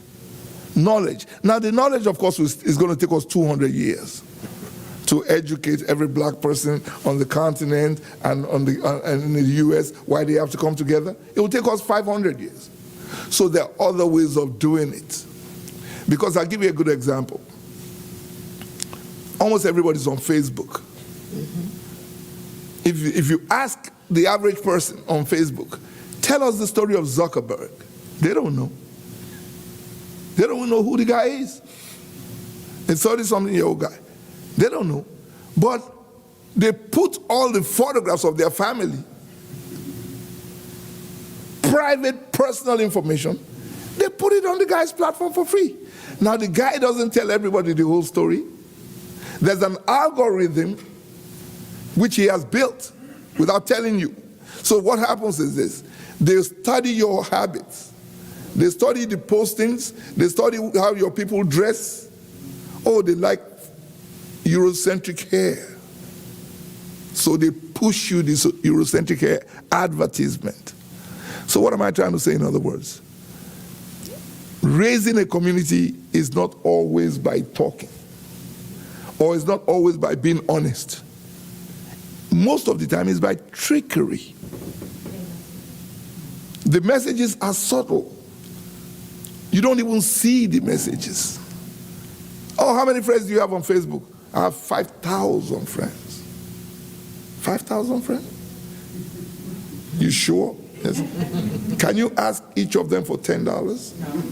Because if you ask each of them for $10, you got $500,000. I mean, at least, you have $50,000. So why don't you do that? If you ask them for $10, would they do it? You don't have 5,000 friends. They fake you that you have 5,000 friends. Maybe you have 2 friends. So what we begin to think about and the way we begin to think is new, is revolutionary. When we present something of how Africans are going to come together, which I'm going to show later on, it is not direct, it's indirect. What is it that African Americans like? What is it that the continental Africans like? You will find Nigerian musicians who are totally uneducated, didn't go to no college, they have millions of followers and don't know what to do with the millions of followers. Many of them are learning that they can be influencers. Oh, I can influence you to buy XYZ, but most of them are still poor. The knowledge of technology has changed the game considerably. You don't have to know much. You build a little platform. I'll give you an example. When Mark Zuckerberg was trying to launch Facebook, he started at Harvard, right? First-year student. The technology wasn't there. He was fiddling with it. The guys who paid him $1,000 to build that technology, the Wilbowski brothers or something like that, the twins, they were in the fourth part of the university. He was the first, he was a little student. Eventually they had to sue him because they promised to pay him $1,000 for the information. He got the information and didn't give it to them. Eventually they got $10 million from him, eventually. But today, the guy's a multi-billionaire. And all the Africans are on Facebook. Now, if we all if we march to Mark's house, hey, Mark, listen to me. We have 5 million Africans. And we're going to pull out, if you don't take out of your $60 billion and take $1 billion and give back in what we call a CSR, corporate social responsibility. What do you think he's going to say to you? He will say, okay, I'll get back to you. Meaning, he'll go check. How many are they? It's only these 10 people. Then he'll tell you, get out of here. But if he knows that there's a community of 50 billion Africans that are on that Facebook and are going to decide tomorrow morning to pull out, he will put up the $1 billion. My people perish for lack of knowledge. Why do you come to a conference like this? It's not because you just want to fill the seats. It's because you want to learn. And trust me, you're going to learn something today that you've never learned in your life. When we get to the second phase of this, solutions. How do you save 700 million African youth that are languishing? If anybody thinks they are not languishing, trust me, watch what happens in the next couple of years in Africa. They're going to overrun the 1%. because they can't continue like that. And we're seeing evidence of it in places like Nigeria, where we begin to see Boko Haram, things that were not there before.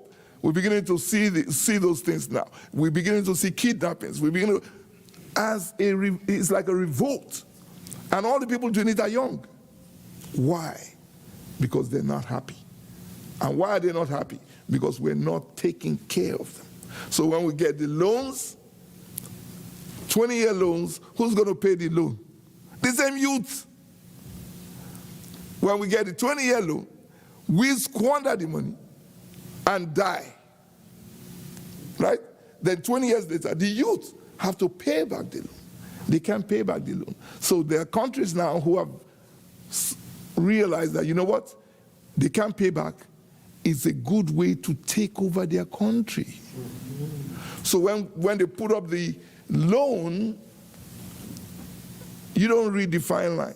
They say sign. And gleefully, the Africans who have gone to Harvard and Princeton and all that in their nice suits, they sign without reading the fine line. The fine line says, you don't pay me back, I take over your port. So you're wondering, oh, they'll help. That's nice. They'll develop our port. But you're so dumb that you don't realize that by developing your port, they bring it in their products. They control the port. They control what products come in and what products go out. The Africans' thinking is still extremely elementary. So, who's going to save the Africans? Not the governments, not in my view, because I've been with the governments forever. And I know you ask any government, and the richest African government on the planet is the Nigerian government. You ask the Nigerian government for any funding, $5,000 for something, we don't have money. That's what they're going to say to you. So how are you going to feed the 200 million youths that are in that country? We're going to show that to you today. I want to thank the members of the panel.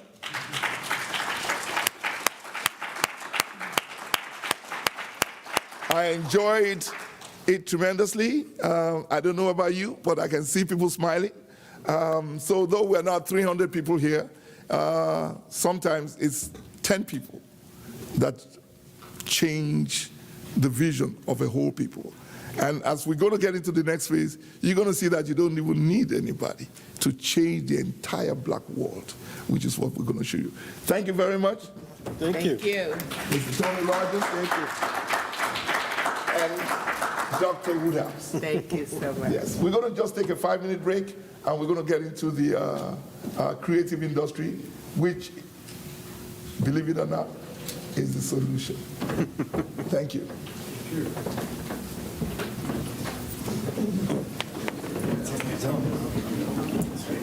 Oh, we're going to take a picture. Okay.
One, two, three. Yes, that was the other thing I was going to ask you for back. Well, I got to run back down. Actually, it's just got this one. I just got the beef, but I think I'm getting on the microphone.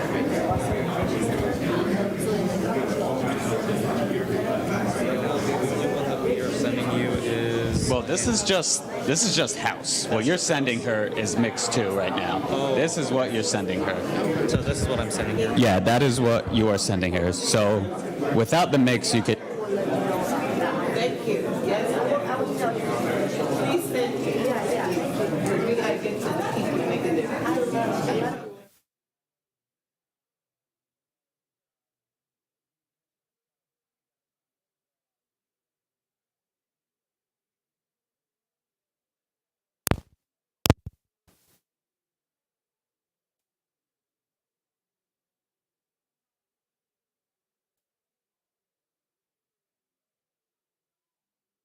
Well, turn that back. 1, 2, 1, 2, 1, 2, 1, 2. All right, cool. I just want to make sure.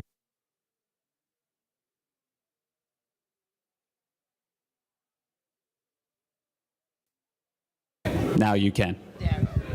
Copy that. All right, let me get you batteries.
5 minutes.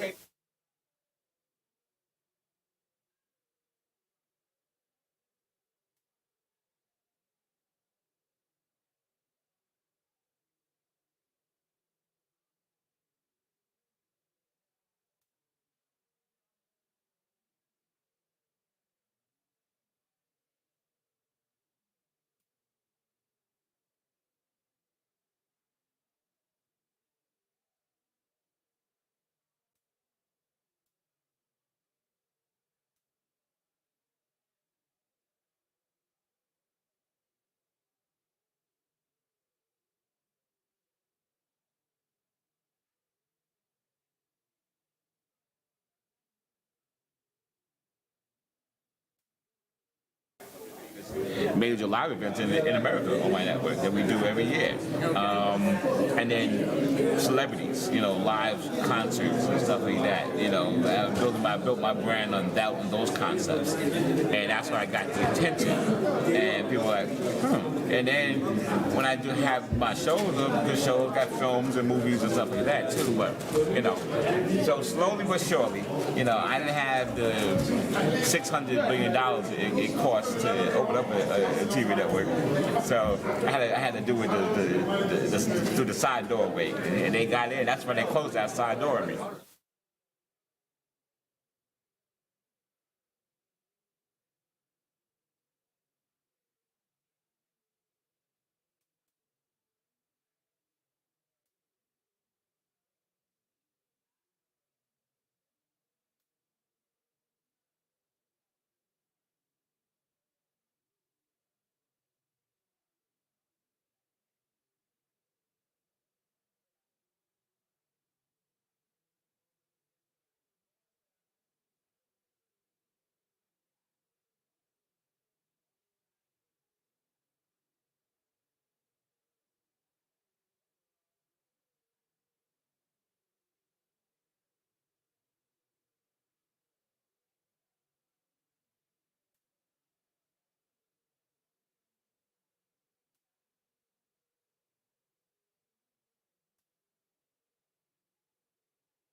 Is starting.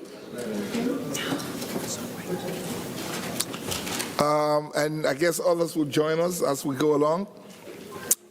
This should be a very interesting one because this is the creative industry panel.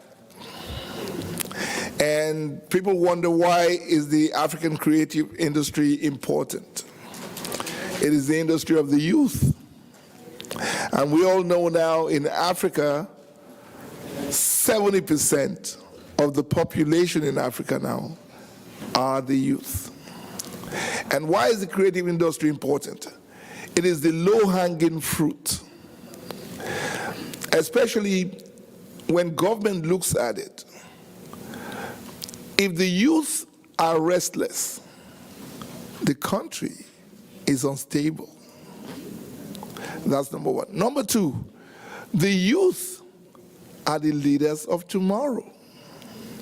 I remember a friend of mine said something. President Obasanjo came in to University of Lagos in 1976, and he spoke as president or head of state at the time. And he spoke to the students and said, "You are the leaders of tomorrow." Guess what? He came back again about 30 years later. "You are the leaders of tomorrow." And he was still president. So though he came back as a president, you know, he wasn't like a despot who stayed there forever, but he was voted in later. And I'm sure he's done a lot of great things in Nigeria, because Nigerians actually believe that he has done that as well. So the youth, in my view, are very, very important. They are the leaders of tomorrow. In the next 20 years, 80% of the presidents in Africa today will no longer be there. It will be young people that are running the country. As a matter of fact, in the elections coming up in Nigeria, there's a young person, considered young, who is just about 50, who is actually drawing a lot of crowd, which is surprising to everybody, despite the fact that the gentleman doesn't have the kind of infrastructure that one would expect him to have, or expect any African presidential candidate to have. But the youth are gravitating towards him because he's speaking their language. I think that we do ourselves a disservice in Africa if we don't take this youth seriously. And ironically, the world today is beginning to know some African countries because of the youth, because of the creative industry. In Nigeria, we have Nollywood. Everybody's heard of Nollywood. Nollywood raised itself to be the second largest film industry on the planet. This was done single-handedly by the young people themselves without any support, no government support, nothing. And I was able to bring 50 of them to the US in 2004, and that's when everybody realized the power of Nollywood. Because I was pleading with the New York Police Department. I said, I need 200 cops. And they were laughing at me. Is it Michael Jackson that's coming into town? I said, we're going to need the cops. They ended up giving me just 26 cops. And at the Marriott in Brooklyn, 5 minutes into the show, the cops were screaming that I should shut down the show. Because the surge of the audience packed. Like I said, I'm not used to an empty house. You know, I'm used to having events and the place is packed. And that was what happened then. It was packed. And the audience was surging forward. All I had to do was introduce Genevieve, Naji, introduce Omotola. By the time I was going to introduce the third person, the stage, they stormed the stage. And there were 40-something of them still waiting to come on stage. They were not going to perform. They were not going to do nothing. They were just going to meet and greet. And people paid $100 each. I shut down the show 5 minutes into the show. Because New York City, NYPD was screaming that there could be a stampede, there could be danger and so on. And people were in tears just to see them. That's Nollywood. Now, the Afrobeat music is mainstream in America now. You put on the radio. I was listening to WBLS yesterday, and I was hearing Essence by Wizkid. We must know the value of the youth. Some people may think they're lazy. Some people call them lazy. But trust me, they can push Africa forward, and they run the creative industry. So this discussion we're about to have today, we have a distinguished gentleman, Mr. Matt Mccoy, who is the president of Soul City TV Network in America, who is about the only cable TV right now owned by any black person. Mr. Matt Mccoy, ladies and gentlemen. Thank you.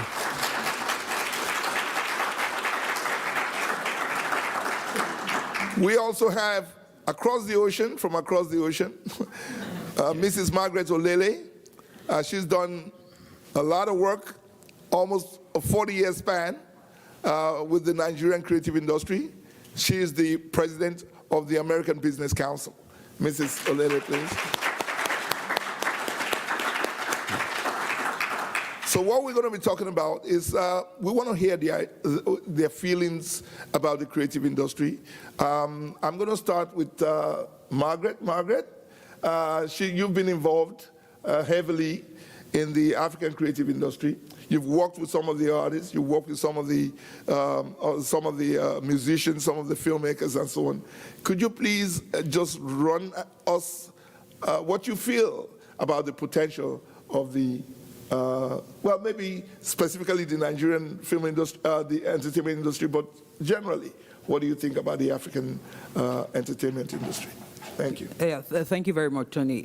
So first of all, it's interesting to know that people may wonder what's the American Business Council doing with the creative industry. I think we need to make people understand that the American Business Council is actually the American Chamber of Commerce, and obviously we have different companies, U.S. companies that are part of that. But having said that, this is Margaret, who happens to be not just the CEO, but I've had my time, and have, in terms of when I look at my space, my son is very much in the creative industry. My niece is an entertainment lawyer, and I mean the list goes on. And I did a lot of I started my work with broadcasting. Working with the first private TV network, Clapperboard, in those days, and so we worked with the greatest producers, local producers, and all. And I worked with the.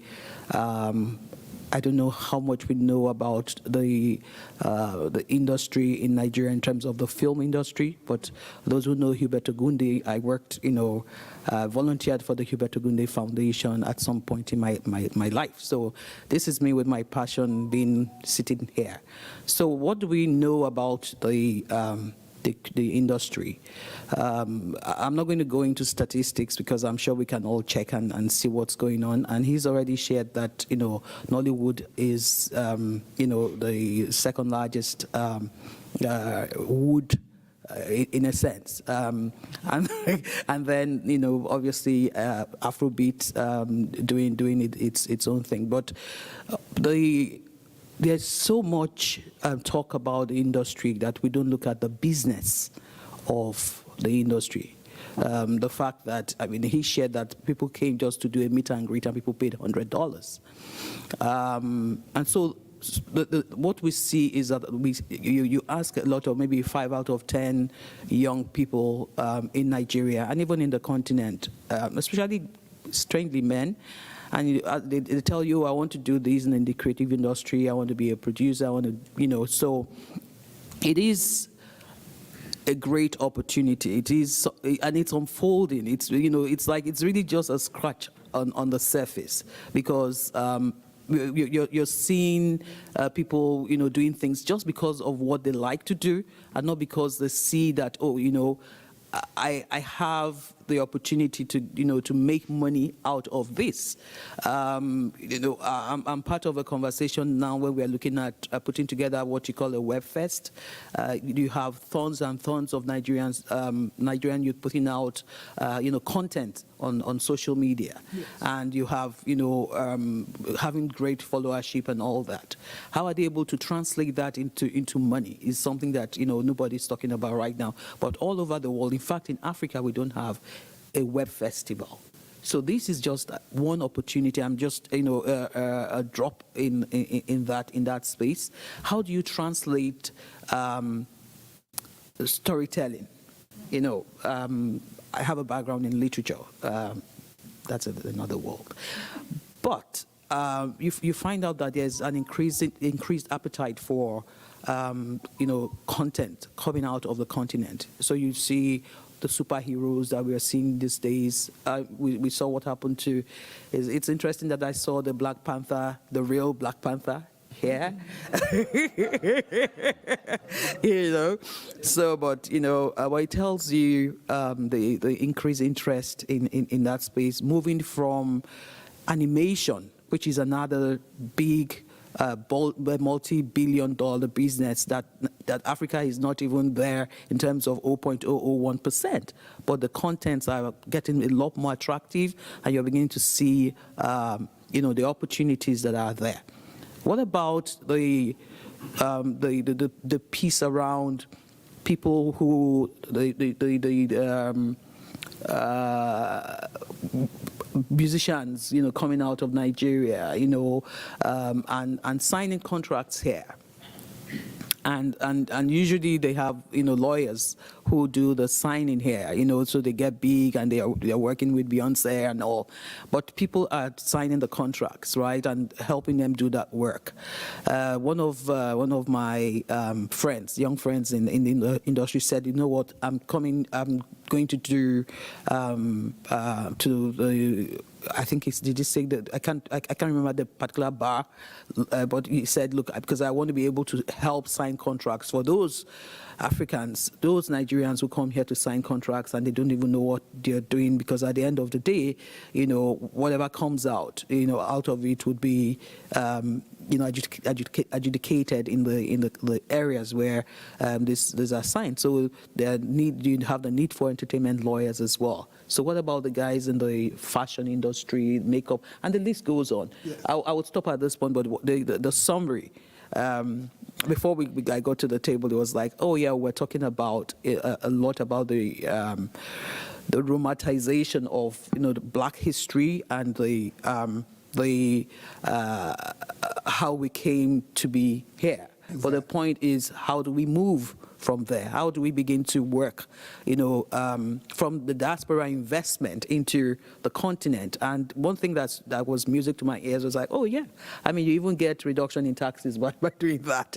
And I took note of that. So it's also interesting from where I sit, and Biden's government and the interest they have in diaspora investments. There have been a lot of talk, there have been a lot of roadshows happening. And so this is not an accident that we're here. I think we have a lot to talk about. I'll stop at this point. Thank you very much. Let me get back.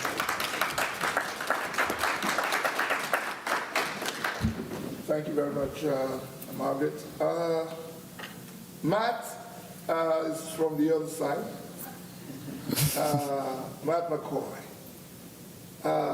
Started out, I'm sure, like any African-American young person,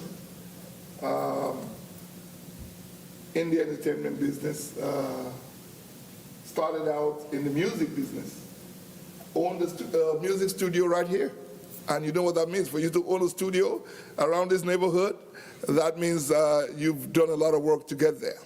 I will let Matt tell us a little bit about his experience in the African-American, or in his experience as an African-American in the American entertainment industry, especially in music, and how he has turned that into being the singular guy who owns a network right now, Soul City Network. Thank you, Matt. All right. Thank you, Tony. Okay.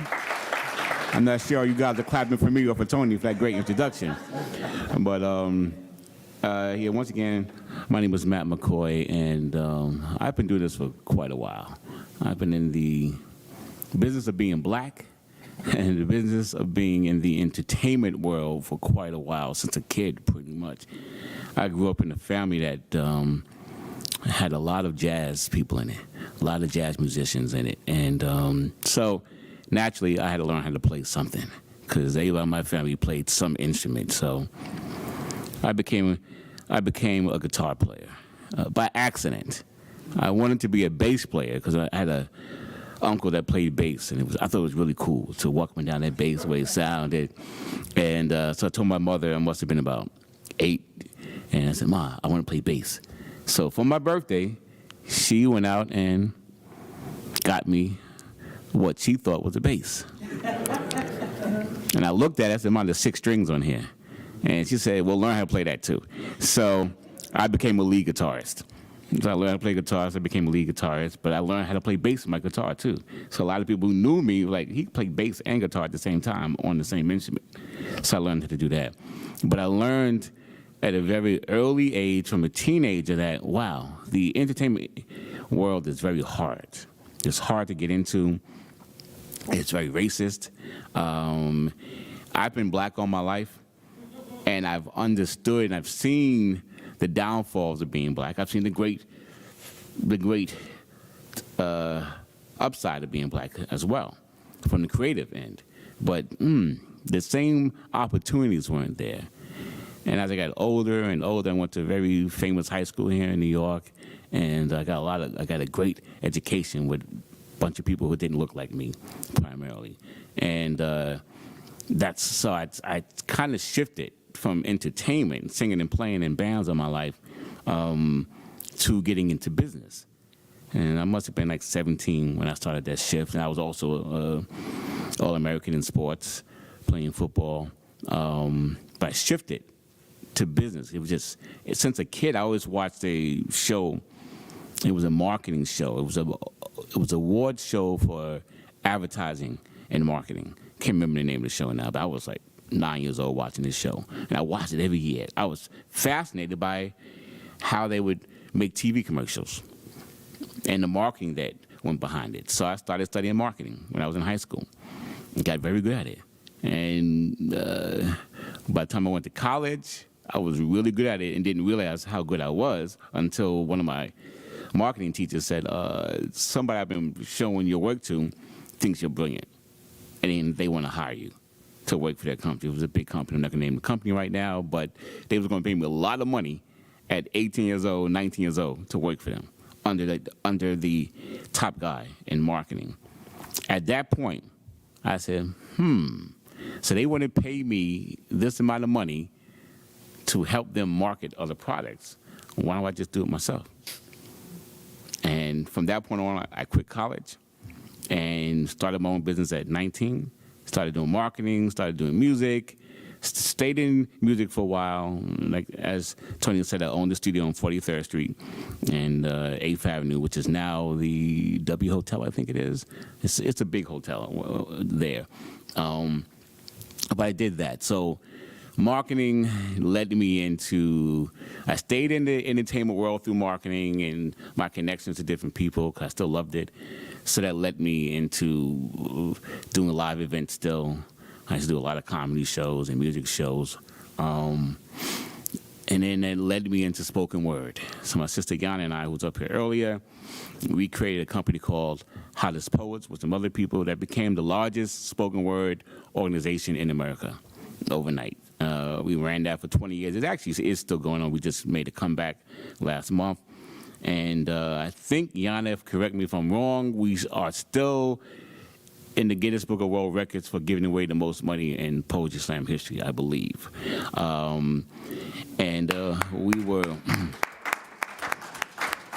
We were in the Museum of Television and Radio here in New York. We used to have a radio show on WEVD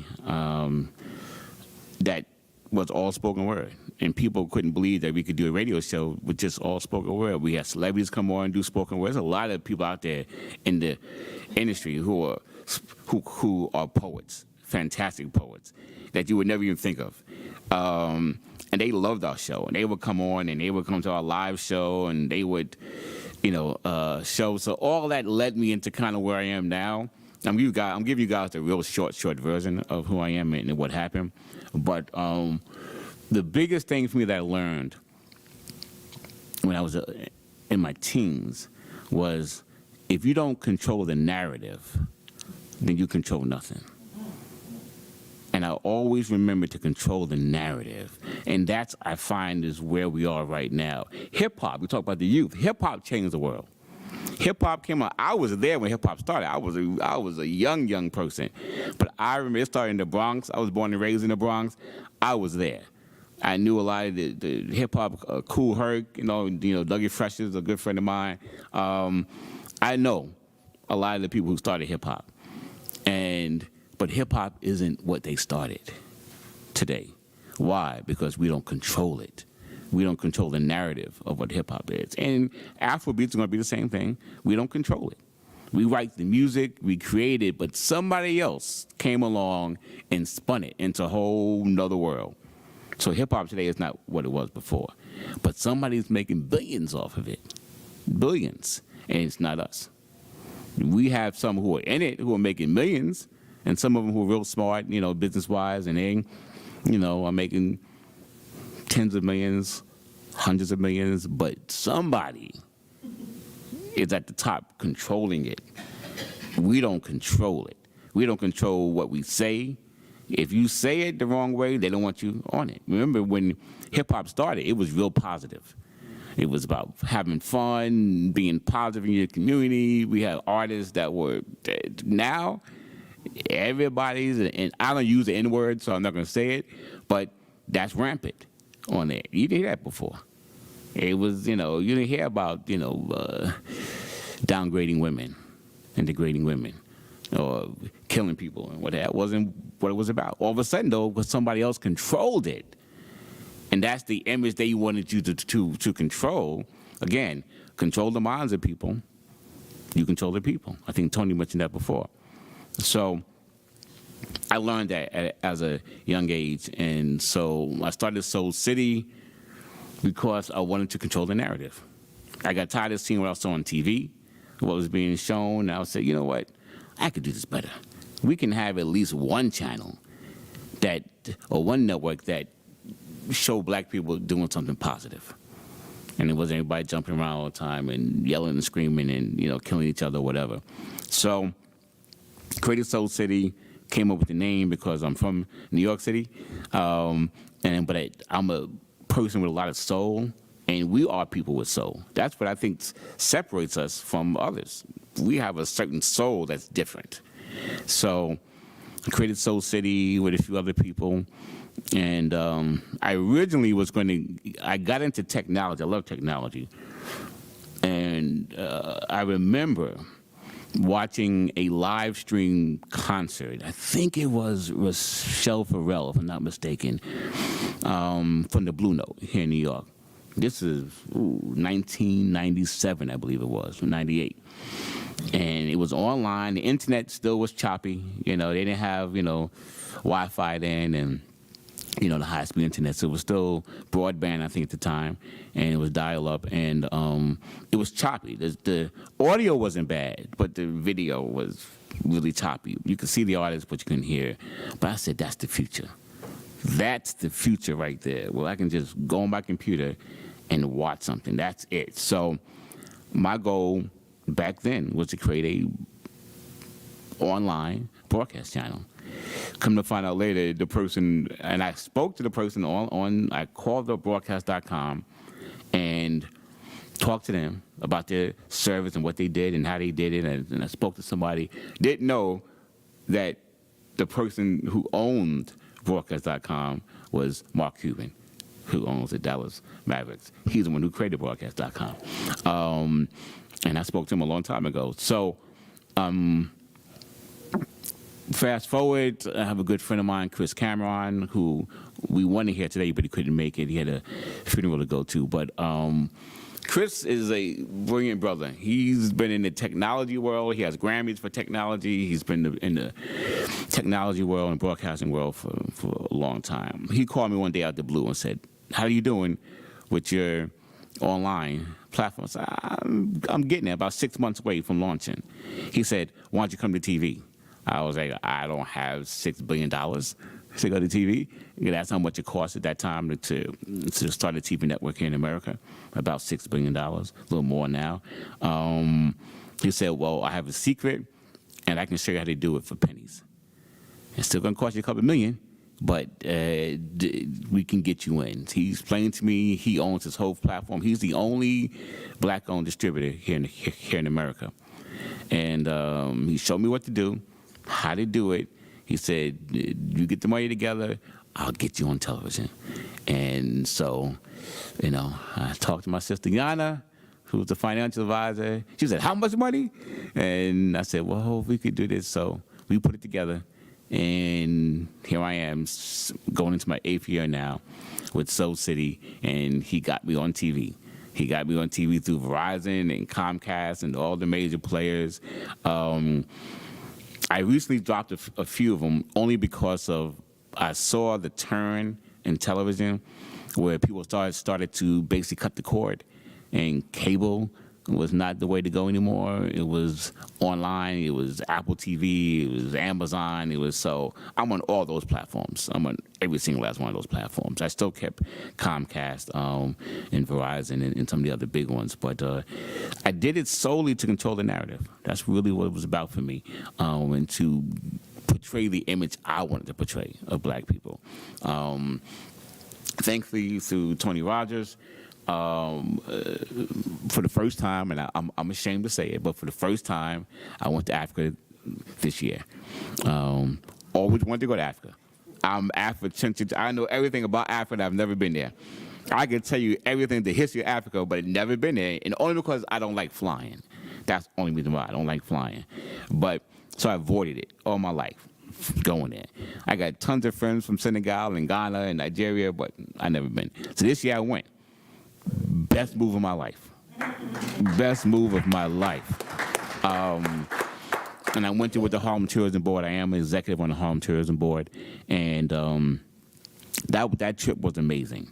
And I got an opportunity to actually step foot on that land that my people came from. And the energy was different. It was different. It was a different energy. I had so much fun. I can't wait to go back this year. We're going in December. I can't wait to go to Ghana. I already got plans to go to Ghana. I'm going to Nigeria after that. I'm going everywhere. And but for me, the whole point is we need to work together now. It's about us working together.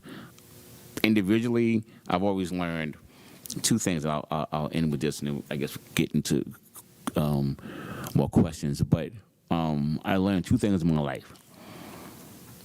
I'm a fighter. I'm a martial artist. I've been mixed martial arts all my life. My fingers are strong. Individually, I have very strong fingers. I could probably put your eye out easily. But what's stronger than my fingers? My fist. And that's how we are as a people. Individually, there's a lot of powerful people in here probably. Individually. But if you come together, you form a fist. It's stronger. It's harder. And it hurts more when you hit somebody. So I've learned to find a way to make a fist with people around me. The other thing I'll bring it towards is you have a nice suit on, great suits in the audience, but what's the most important part of that suit that you have? What is a suit? It's cloth, it's a zipper, it's buttons. The most important part of your suit is what? The thread. The thread is what ties everything together and what makes it look. So together in this room, individually, I learned to become the thread. Tie people together to make what I need to make and to create what I need to create, but at the same time, create it where we all benefit. So in Soul City, I have a project I'm doing right now called Embrace Community. And Embrace Community is what I'm working with sponsors and advertisers to say, hey, look, you sponsor our projects that we're doing. But every dollar I make, part of that money goes back into the community. So that what the community can learn and grow and find ways to bring themselves up. So I'll end there and we can ask questions I get. So, I do have more to say, but I won't say it. So. So I'll just talk a little bit about the role of the creative industry in Africa. If you look at Africa, 1.1 billion people, what do we produce? We have the best land, the best soil, we have the best mineral resources, we have the best weather. You can walk around without a shirt 12 months in a year. You eat a mango fruit, throw it away, and walk away. You come back 2 years later, the tree is looking at you. That's the only place. So why is it that 1.1 billion African people cannot determine their own future? It's not because they don't want to do it. They cannot do it. Why can't they do it? Why is it that they have to go beg other people to help them to survive?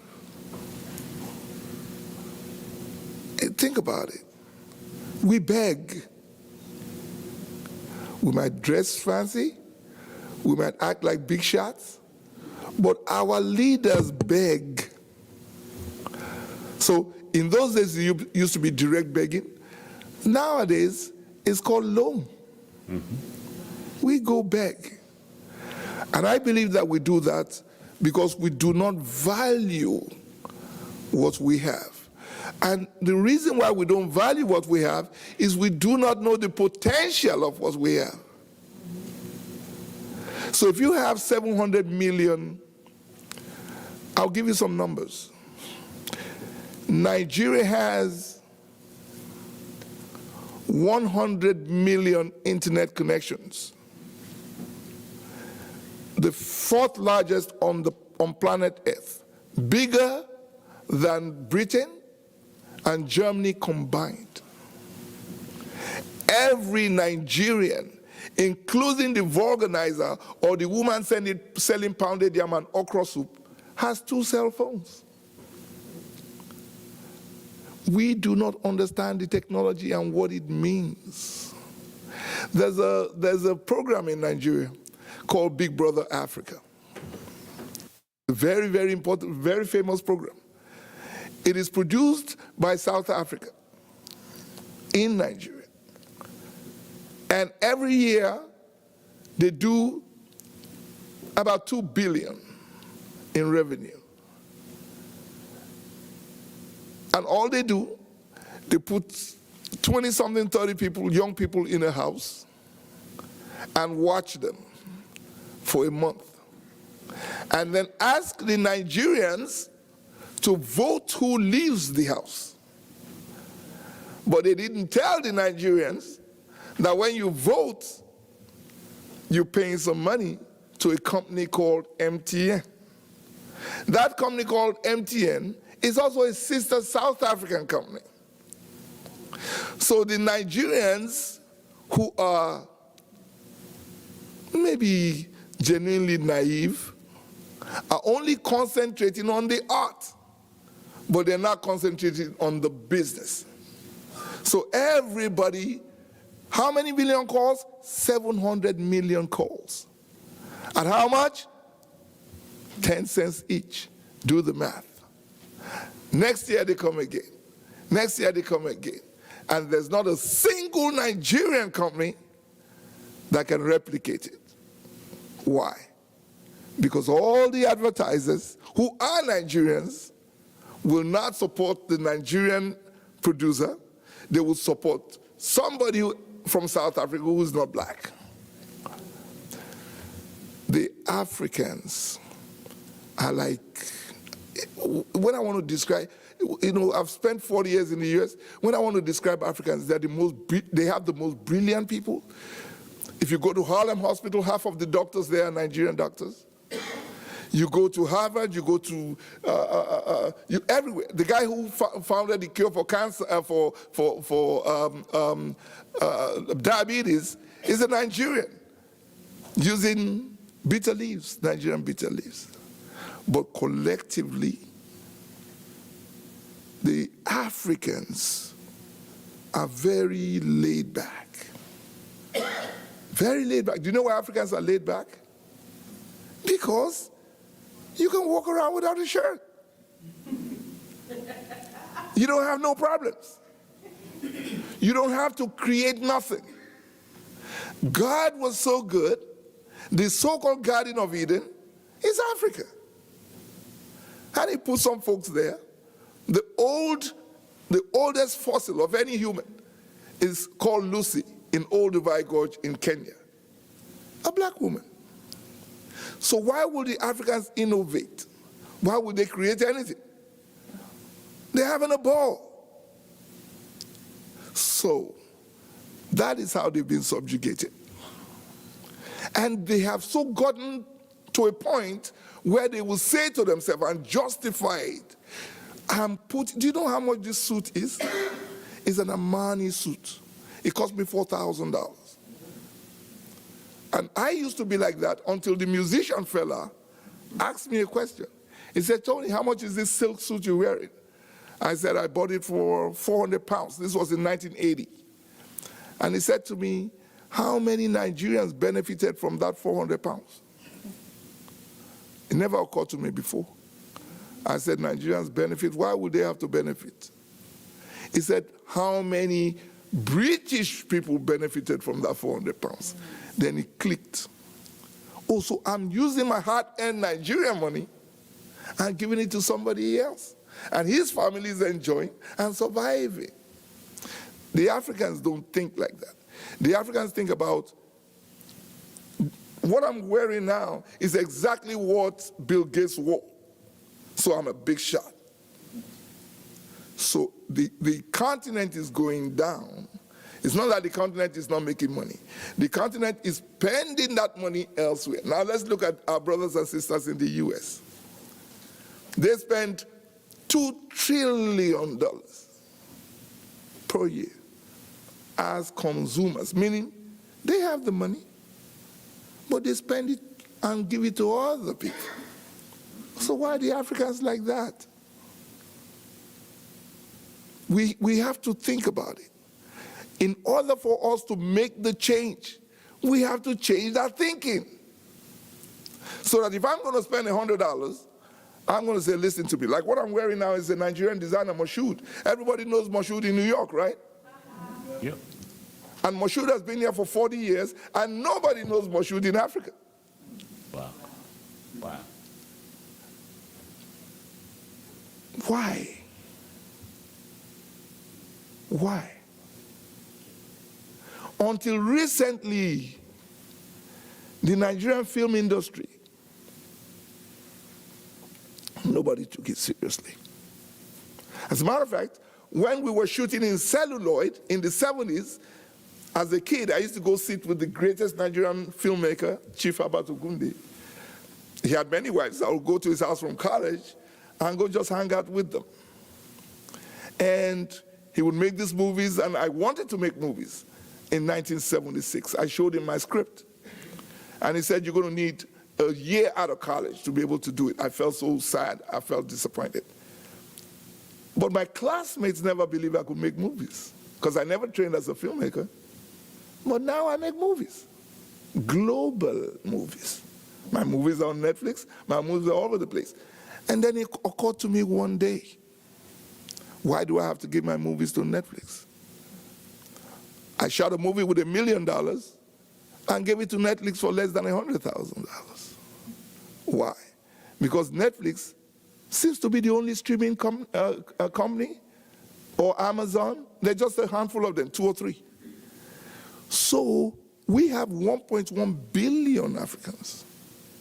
And I have to go to a foreign company with my product that I spend $1 million to make, and they just pay me peanuts. You know why they paid me peanuts? Because they can. Because they can. So guess what? I thought about it.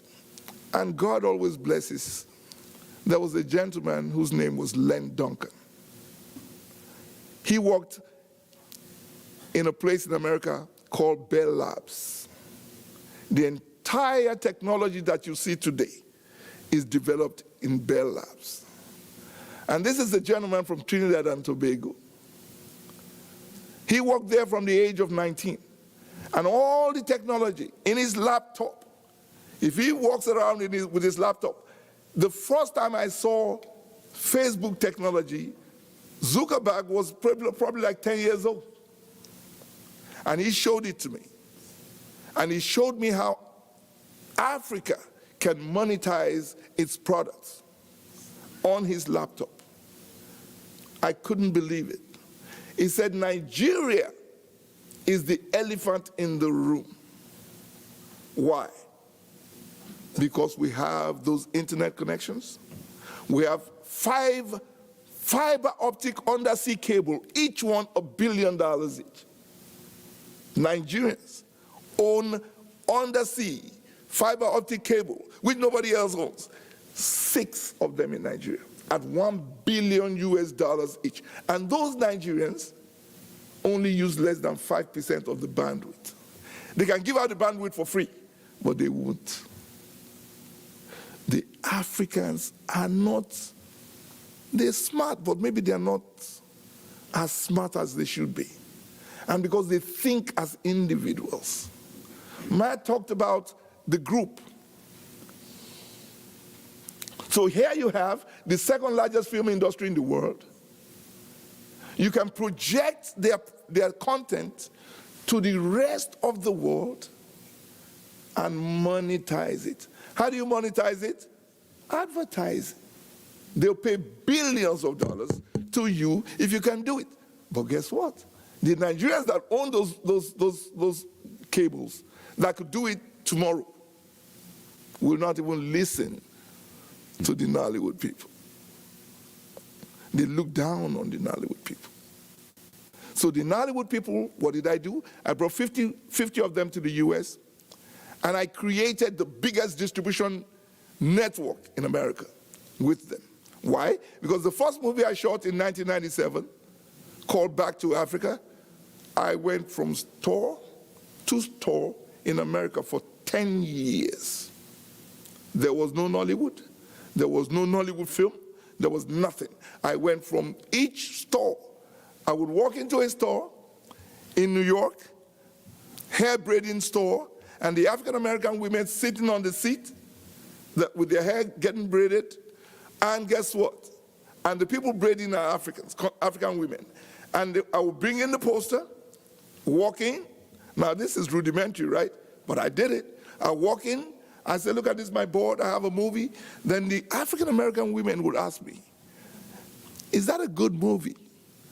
I say, I think it is a good movie. They say, if it's a good movie, I'll watch it on TV for free. The movie cost me $200,000 to make. I didn't have no house. I barely had a car. And I made the movie about the return of an African-American woman to Africa. You know what the African women did in the saloon? My brother, how much is the VHS tapes? How much? I said $20. They said, we don't have money now. Can you come next week? We'll take 10 now. Can you leave 10? You come next week, we'll give you money. I said, okay. I left 10. Came back the next week, my money was in an envelope. How many years later? I bring 50 of the Nollywood superstars, and these same people pay $100 a pop just to see them. Talk about unity. Somebody's got to do the work. What happens in Africa is that Nobody cares. They tell me all the time, nobody cares. Why are you killing yourself? Nobody cares. Look at the room. There were over 5,000 invitations sent out to every single embassy. I went myself on foot, walked the whole of Manhattan. Took me 5 hours to go to every single embassy. Look at the room. But guess what? I have a joker. As we say in Nigeria, go and wait for everybody at the junction. And what is that joker? You don't take your creative industry seriously. There's a bank in Nigeria, in Africa called Afri-Exim Bank. They claim to have $500 million for the creative industry. And I engaged them. Where's the money? We want the people to line up and come and apply for the money. How? You are based in Egypt. Nollywood is in Nigeria. How are they going to travel? They're going to travel to Egypt first and talk to you? And guess who's the chairman of the bank? A Nigerian. The Africans are like, you can't figure them out. You'll be thinking and you can't figure, you'll be wondering what's wrong here. But guess what? What you learn, which Len Duncan taught me, he said, Tony, you don't need anybody. All you need is the technology. It's called digital monetization. I can be a multi-billionaire tomorrow morning. How?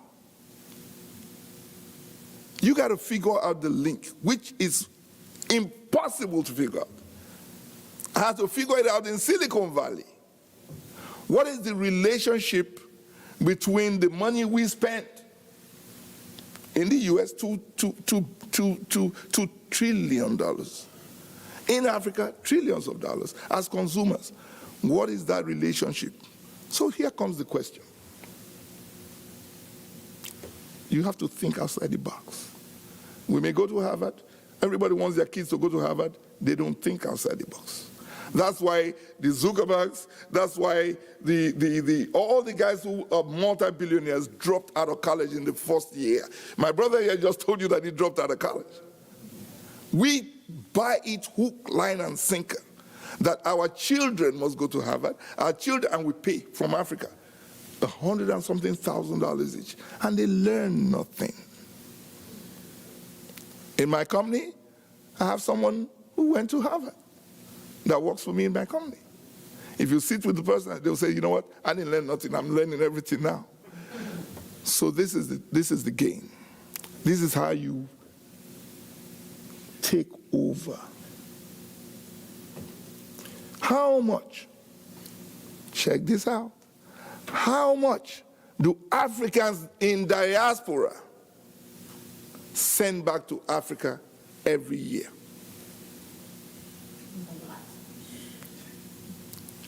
I ask everybody. I even ask them in Nigerian banks. Nobody knows. Nobody knew the number. Meanwhile, it's on the internet. How much? It's called remittances. One beautiful thing about Africans is they love their mothers, they love their fathers, they love their uncles. So they'll be working in America, slaving away as security guards, as nurses, as medical doctors. What do that's common? They always send money to their mama. By the time their mother cries 3 times, they send $200. China just issued a law. You must go see your parents once a year. If you don't do it, you are arrested. They don't care about their own parents. We are ready to die for our family. We do all the odd jobs and send the money. So how much do we send? Somebody is making a note of that money. The World Bank is making a note of that money. How much is it? Nigeria alone sends $28 billion a year back to Nigeria. As a publisher, about 20 years ago, I used to publish the biggest Pan-African magazine in America. And I was looking for advertising. And I went to Western Union. I said, listen, Nigerians are sending money through you, you're making a lot of money. As I got into the agency, I saw a big poster, giant poster like this wall.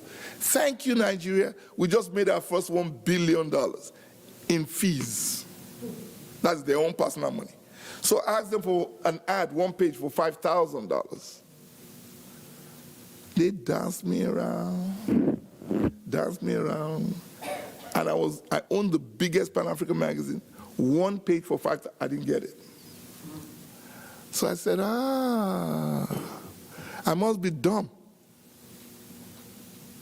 Nigerians must be dumb. We're sending, at that point in time, $20 billion a year. And this company is making billions of dollars and no single CSR, corporate social responsibility. And I had Nigerians tell me, why do they have to give you back money? Are they not performing a service? We don't even understand that you're spending billions with somebody. The person can come back and say your children's basketball team or your women's league or whatever, take 50,000, no. That's how Africans lose. Because we think as individuals. We don't care about ourselves. We don't think about the next person. As long as I'm okay, my son is going to Harvard, my daughter is going, and they'll tell you, if you enter any Nigerian home where I'm from, you will see that they will frame the certificate of their child. When you check the name of the school, Harvard, in the living room. That's how African bourgeoisies think. Because they believe that the closer you are to the white man's institution, the better you are. Their understanding of monetization is this high. So listen to this trick. That 30 billion that Nigerians are sending to Nigeria, somebody's making the money. How do we send it? Do we individually take it in the pocket? We send it through what they call IMTOs, International Money Transfer Organizations. There are 4 major ones, and there's not a single African that owns any of them. With all the multi-billionaires we have in Nigeria, not one owns an IMTO. Now, to be able to send the money, you need a smaller MTO. There are 30 Nigerians that own the smaller ones.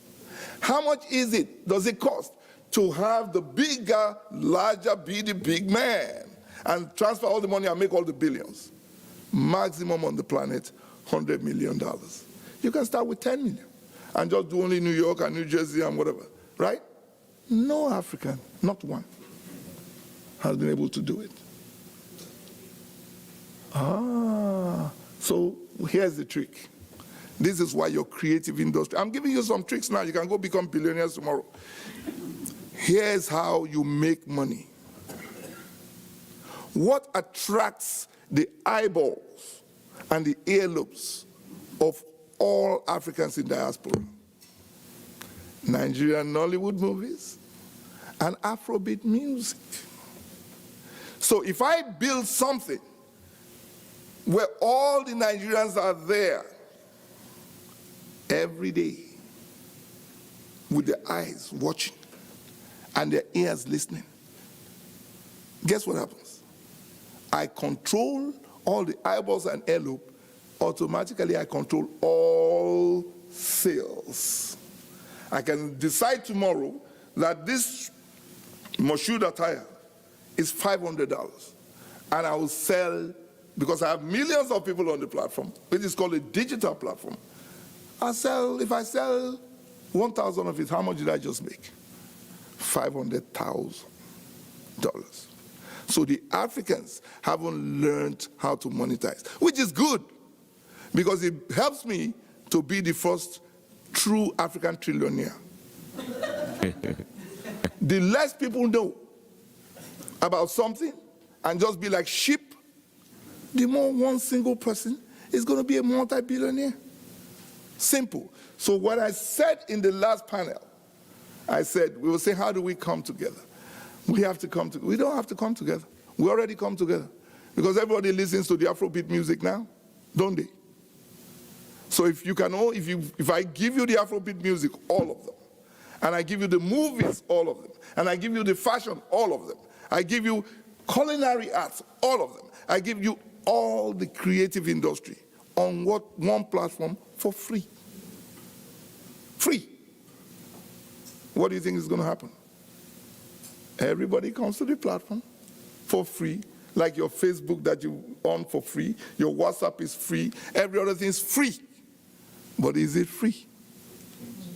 There's something called Madison Avenue Digital Art Exchange. Madison Avenue, you know Madison Avenue over here? Guess what? That's the base of all the advertising. So even if you go through advertising and you tell anybody on that advertising that I have 100 million people on my platform, not real. Check it out. You have algorithms, you have analytics, you have everything, which is not even controlled by you. They check it, they say, 100. How much is Coca-Cola to advertise? $10 million. You think they'll give you the money? Yes, they will give you the money. The Africans, our children, have to learn how to think. They will never learn it in any school. If you like, let them spend 2,000 years in Harvard. They will never learn it. Who owns that platform now that I'm talking about? This futuristic platform? You're looking at his face. Courtesy of some very smart Africans. When we started out. Mr. Sumonu Bello Osage, please stand up. Okay. Yeah. Miss Angel Ufoma, please stand up. And there, trust me, and there are a few more. I can't remember everybody in the room, but who? Oh, Miss Ngozimba, where are you? Please stand up. She stepped out. She's the one that went to Harvard. Guess what?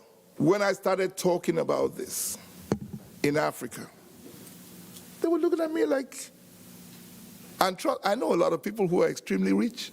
I know personally at least 5 bank Nigerian MDs and chairmen.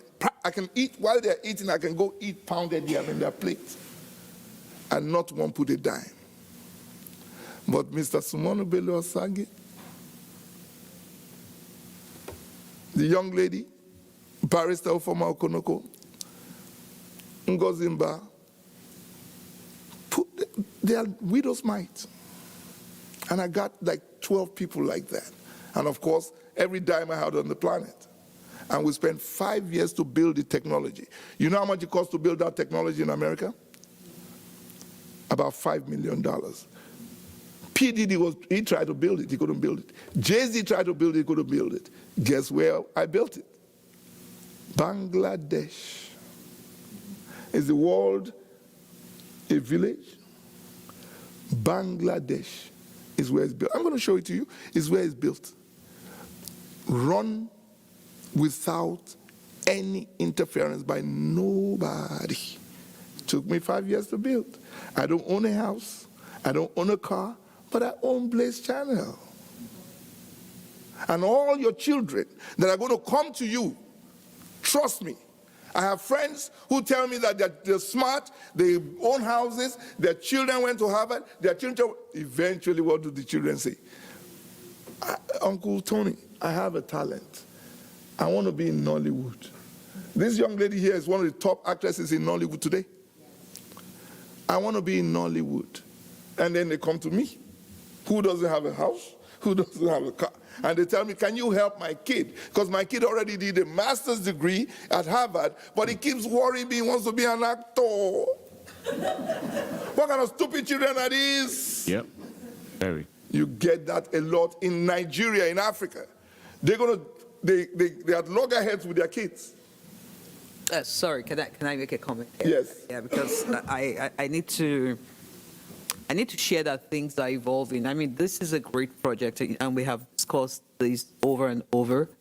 But I'm beginning to see a situation where parents are no longer saying, "Oh, why are you going into music?" But really, creating the path, like maybe going to meet people like you and say, "Okay, my son wants to do this, my daughter wants to do this. Can you guide?" So it's an evolution. And then when you look at social media, when you look at, a lot of our young people have what you call side hustles, right? And most of them, you even have some of them that are already influencers on Instagram, and they're able to use their platforms to make money. So you see these little sparks that we are hoping that, your project is going to be the bigger part of it, So I can say that, with a certain level of certainty based on experience and based on what I've seen, that there's an evolution and that Africa is not. And again, I always don't like to use that word Africa, because people say, I'm going to Africa, and I always say, which part of Africa? Because there are different stages of growth in the continent, and we need to accept and understand that. There's so much that is happening, and I believe that your project, is going to really change a lot of things in terms of looking at maybe how Netflix is doing currently, or the Amazon Prime. Exactly. And this is where I was just discussing, and I said, look, how come I've not seen Soul City in the continent? These are the kinds of things that we should also be looking at. Right. So I just thought to add that, which is very important. To add that, but we must continue to control the narrative, and sometimes going to Harvard or going to these places, it really is more of okay, you want me to stamp that beat that I've done this, fine, I'm done with it. So I know quite a lot of people who, were doctors or lawyers, and today they are doing something completely different from their space. Yes. My niece was like, her parents own a firm, and her father is a son, her grandfather was a Supreme Court judge, and she said to me, Auntie Maggie, I don't want to go into law. My parents, I said, okay, you know what?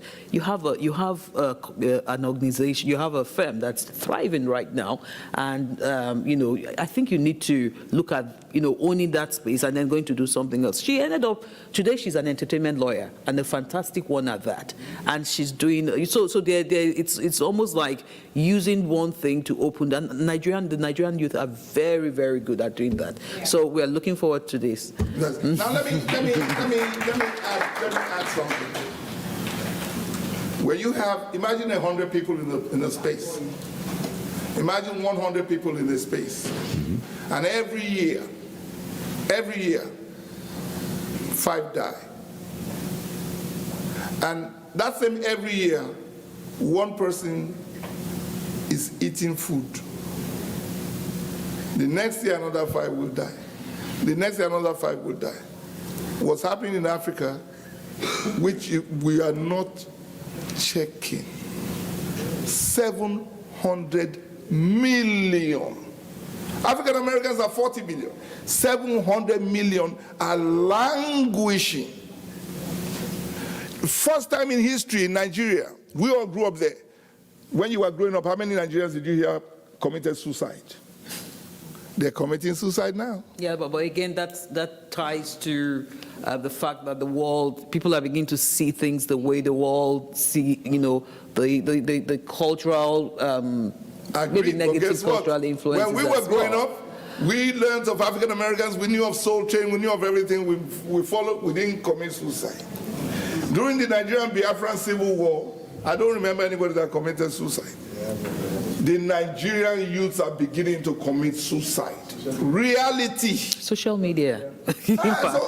Social media crosses borders. Yeah. Right? So while we are in our own bedrooms, our children are in another bedroom on their phone. Right. This young lady here, she needs to tell you how many people she has, followers she has on Instagram, and how many followers she has on everything.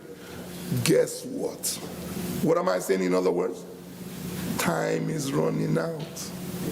We don't have time. If we wait for all the young people to get to the social media, become influencer, in 5 years in Africa. We're seeing it. Boko Haram. Africa that's supposed to be the breadbasket of the world. Nobody's going to the farm now. You know why? Because they get killed in the farm. And who are the ones doing it? Are they 50 years old? They're young guys, 15, 17. We are not catching it. We are losing the war. That's why. That's why. Can I interject? Yes, please. Sure. So the thing that you're actually kind of like expressing, but kind of like going over in the wrong direction, is the situation with the youth in Nigeria and Africa in general. It's not that we're not catching or understanding the message. A lot of the dreaming that happens in Africa is not backed up by the government. No one is giving them the opportunity to actually dream and create and think outside of the box. I'm originally from Liberia. My son is in Liberia right now in Africa going to school. The reason that I made him do that is so that he can see the difference between the children that are going to school in Africa, how they learn based on here in America. Whereas in Africa, when the kids are going to school, it's more work, work, work, work, work. You go from school, you go to work. This is what you do. It's like a system. Whereas in America, you're given the opportunity to dream. You're given the opportunity to create. You have these creative courses that you can actually attend. You have teachers and professors that actually expressing to you that this is what I do and this is what you can also do. Whereas in Africa, you actually do not have those influencers and those people that are in physical form that can actually show you this is what you can become. That is not available in Africa. So it's not to say that the youth is not understanding or not catching it. There is nobody that's representing to show us that we can catch it. Thank you. So the question is... You know, something else, we also have existing phases. There was a time when coming to school in this part of the world was because you were not smart enough to school in Nigeria. I mean, when I was growing. Yeah, education. Yeah. So yeah, but things again are changing, and we're hoping we have better political systems that can help kind of take us to those places where we want to be, to your point, and get the youth to be who they want to be. Because when you find out that when people come here, as in young, they tend to do better even in school, smarter and all that, which tells you that yeah, they have what it takes. But you see, I think we need to look at kind of have a refocus, which is the business of the creative sector. Looking at how do you really turn this into big business? How do you monetize? How do you monetize? How do you monetize the how do you monetize the creative? Yeah. Okay. So I want to jump in when you get a free moment. I got to jump in for a moment. Yes, please. So the sister spoke about Africa and school and how it works there and how it works here in America. Don't be fooled by how it works here in America.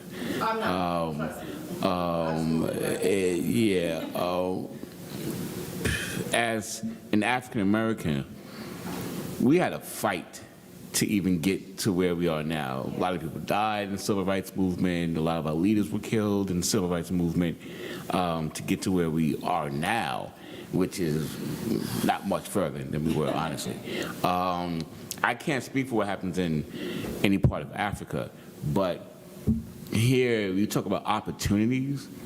Those opportunities are kind of skewed because what you see, it's like the Wizard of Oz. Pay no attention to the man behind the curtain. It's a mirage. It's like, for example, I'll put it this way.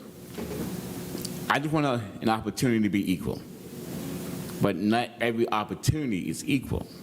So you can they'll allow you into the race. So get in the race, you start the same starting line as everybody else does. You get into the race, though. However, you got to wear a 50-pound vest on your back and start that race. So you have to run with obstacles that others don't have, which is why you think you're having the opportunity. But let me just finish this one point, then I'll hear what you have to say.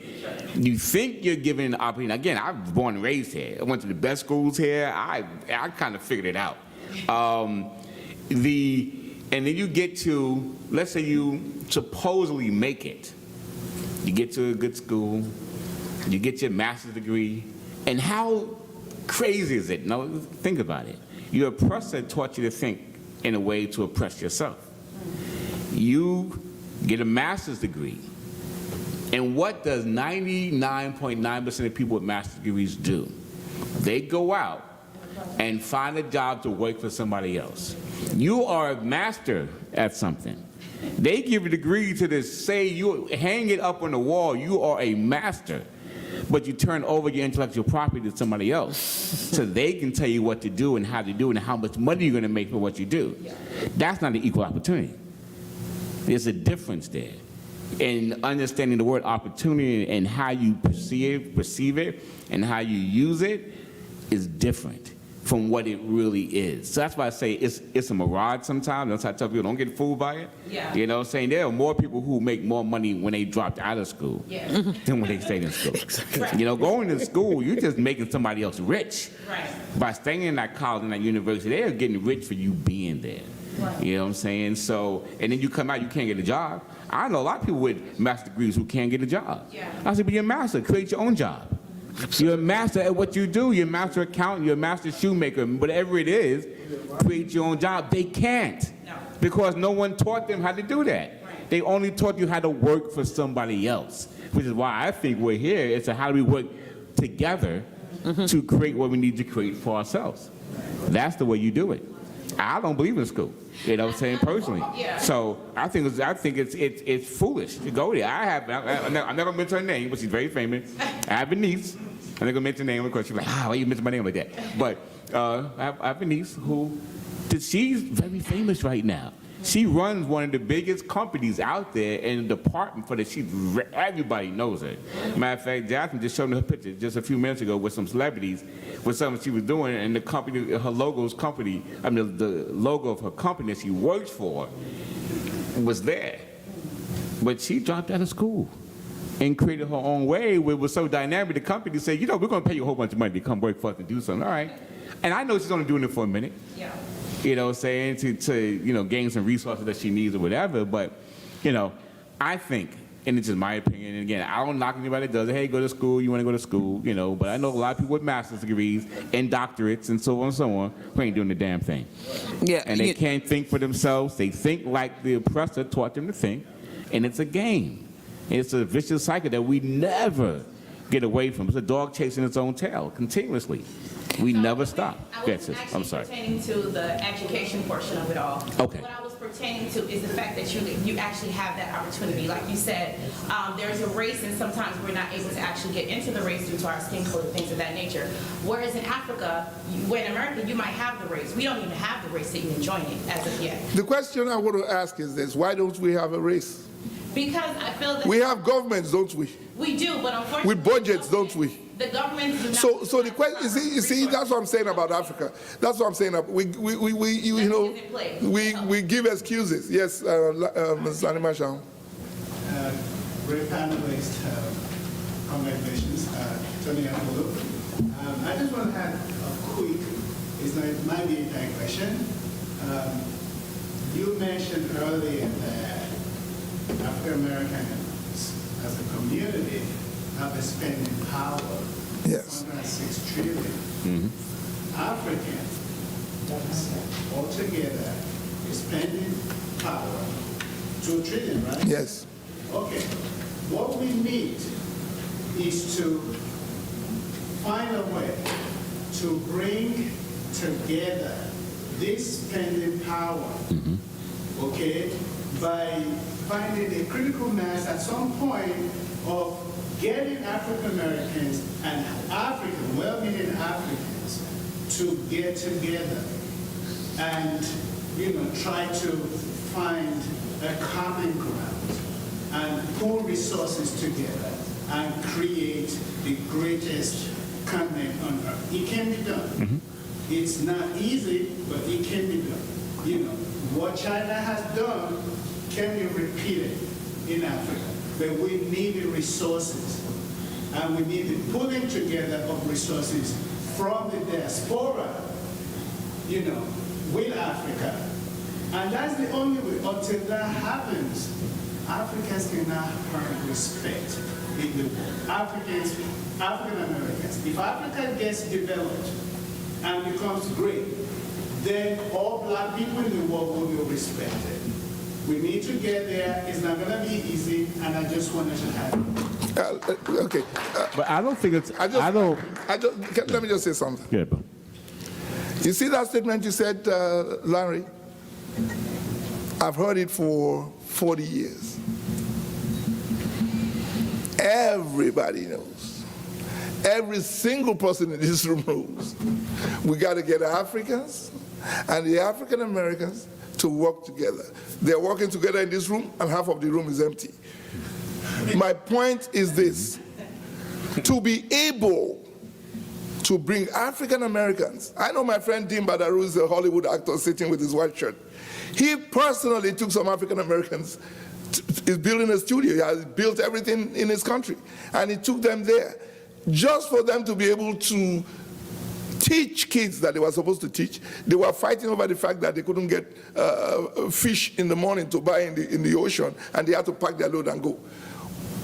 If you talk to certain Africans who have been in this game, who have done it for years, Dean has been here for 50 years, and he has taken quite a number of people. I have taken quite a number of people to Africa.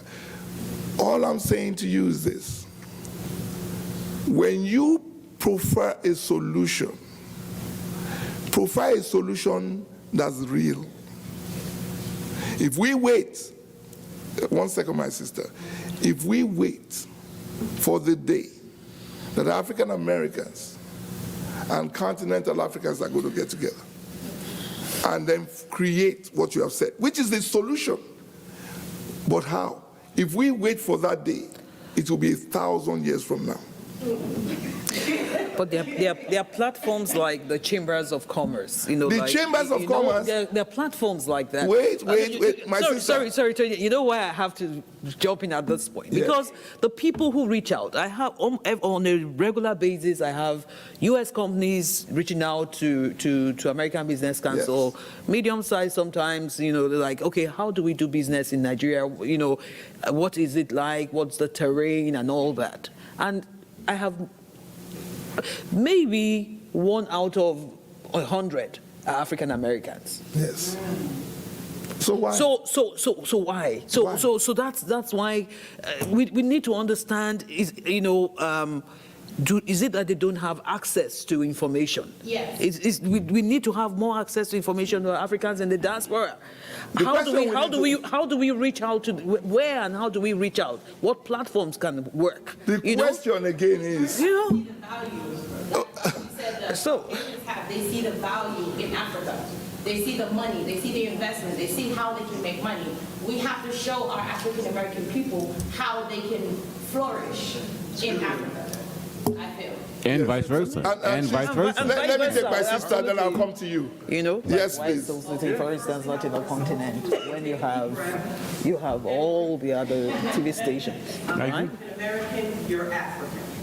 We're here, we're together. I don't know how many people this is, but this is a metaphysical army. Yes. This is an infinite amount of people. Let's compartmentalize. And let's start with a project. So we're going to take this project, right, which is us as African Americans and Africans are going to pull together. And we're going to do a project where we pull together and we pull money, right? We're going to do a project, we're going to do a film, whatever it is. You have to realize that we are magical and very powerful.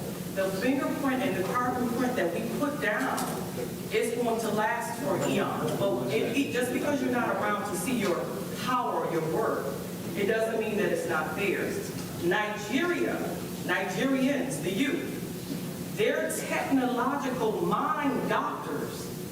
They can go and they will literally hack into computers all over the world, from America to Europe, and they will hack and end up with billions of dollars out of their bank accounts. And they wake up and don't know how these 16, 14, 13, 27, 29-year-old Nigerians sitting somewhere in a room with solar electricity hack their bank account and has no traces of how their money is gone.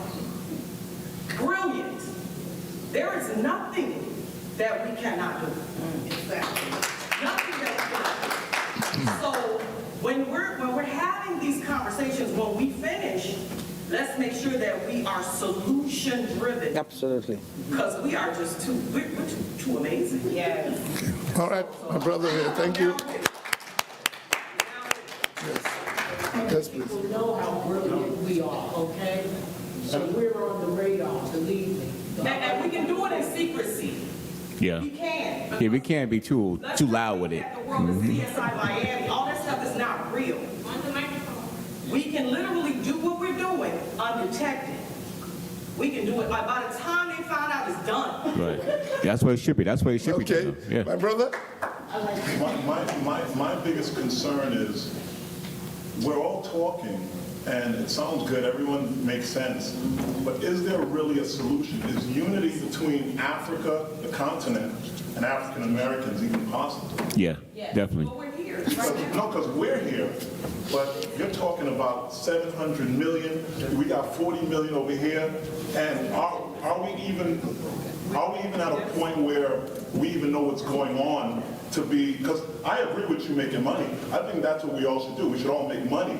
But this whole unity thing, I think it's more, idealistic than realistic. And because think about it, and also, we're not even talking about the corrupt governments. We're not talking about China. We're not talking about, the global banking system. We got so much more political corruption before we can even talk about unifying, because, we can all make money, but are we going to go to war with China? Are we going to take this, remove this government? Are we going to, you know what I'm saying?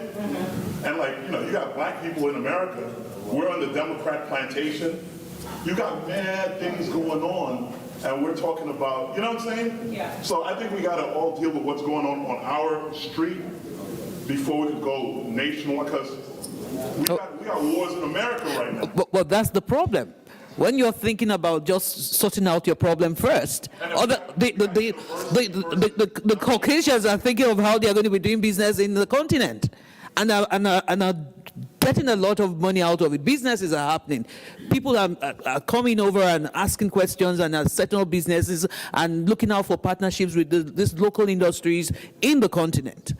So we need to go with the like the turtle. Yes. Go with our baggage and do the business. But do you think 40 years from now, we're going to be saying the same? Because black Americans have been saying the unity thing for the last 50 years. Well, we are not doing anything about it. That's the point, and that's why we're here. Let us see what can be done. This is a great initiative for one thing, and so, yeah. So you start off with the business of making money. I mean, you and then controlling the narrative, because when you begin to make the money, you begin to also control the narrative sometimes, because you talked about not caring about school and and all. But one of the things I've seen, well, maybe again from the continent, is that you find out that the small group of people who happen, and even it's not different, because if I look at the African Americans who are in government, you find out that they are the ones who did the Harvards of the world, who did this and who did that. And whatever we do, we can never divorce politics from, because they govern our lives, like you rightly noted. So we need to be able to understand that we must be everywhere. But the essence of what we are looking at is how do we get this going? Because there is a gap. I have one solution. Yes. Because he just said about making money. I think we've been trying to make money for a long time. We have to create intergenerational wealth. We have to be about tapping into the collective consciousness so that when we make money, we will make change. Exactly. So we can be unified. And one of the things, this is panels on entertainment. Entertainment is how we can express that collective consciousness and teach our people how we come together. Now, I'm definitely not fatalistic, because every day on my desk, I see African Americans and Africans working together on making that attempt. Will the whole world change? 10% will make a change. Tilt the scale. So it's just got to start somewhere. Right. And the fact fact that they have brainwashed us to always be fatalistic. We can't do it. It's not possible. Then Harry Tubman would still be on the plantation. Okay? Someone dreamed something, and the reason I could even be here is because someone continued to believe in a dream, and it manifested. So I'm just saying that it is, the entertainment world is so vital to making us grow. Just like other groups, they became very, very involved in entertainment so that they could make sure that they will not be moved out of this country. And I'm not going to name the Yeah. But who controls the entertainment? We got Jews. We can't even mention the name of the group. But you know, Mention the name of the group. It's Jews. But what he said, who controls the entertainment? In his world, I understand what he's saying. But in my world, I see people becoming more and more in control. We can hear her. We can hear her. No, we can hear her. yeah, she's coming, and I want to touch your point, sis. People control entertainment. It is happening. It's a snowball effect. We are becoming more. My granddaughter's 11 years old. She already owns a business. We have grown. And if we keep giving young people a hopeless solution, fatalistic solution, then we are hopeless. Right. But what you're trying to do is for us to tap into it. A lot of times what I see is people in competition with their ideas. There's a word called and, not or. We could do what you're doing, and they could do what they're doing. Exactly. I could not go to college, but this Harvard person could go to college, and I may need that person. It's called an army. Everybody has a role. There are soldiers, there are lieutenants, you know, so we can work together. Everyone position themselves to be in a particular position to help what the aim is. Yes. So it's just like, you know, Marcus Garvey. Yep. You know, he said a lot. Let's use some of the teachings and bring it back. Thank you. Sis, let me say this. I know, okay. I'm sorry. I just would like to share some really positive things for all of you. 2 weeks ago, I attended an event called Advance with Africa. Okay. It was in Atlanta. Right? The U.S. Chamber. Right. It was organized by the U.S. Chamber of Commerce, Atlanta Center, right? They're doing a roadshow in the country. So I was there. 99.9% of the audience was small and medium business owners, African Americans. They invited all the African American business owners to be in the session. In the session, they had consul general from a couple of countries in Africa, as well as some ambassadors sharing resources to help. The message was very loud and clear to me. It was, if you don't know, Africa is full of opportunity. China is investing there. Americans are not investing there because they don't realize. So if you're still trying to figure out Africa is the place to do business, you're way behind because you already missed the ball. They say you really need to know. But they are taking this on the roadshow. So the day I was there, it was in Atlanta, in the Russell Innovation Center in Atlanta, downtown.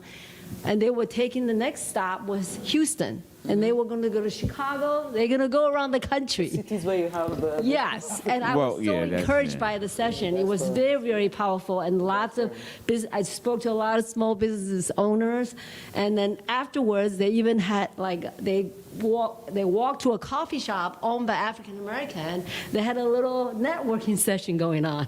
So this is what's happening. I want to just share with you. Thank you. Yeah, no, let me, Tony, let me say this. To what the sister said before, I agree with her 100%. It's not or, it's and. So, you know, everything can be done at the same time. Now, the one issue is, we have here in America right now, we have more African-American millionaires now than we ever did. Yes. And that's come from usually sports or entertainment. It's where they made their money from. Now, here's the trick. Here's where the trick comes again. That's what I said. So now, you make this $1 million.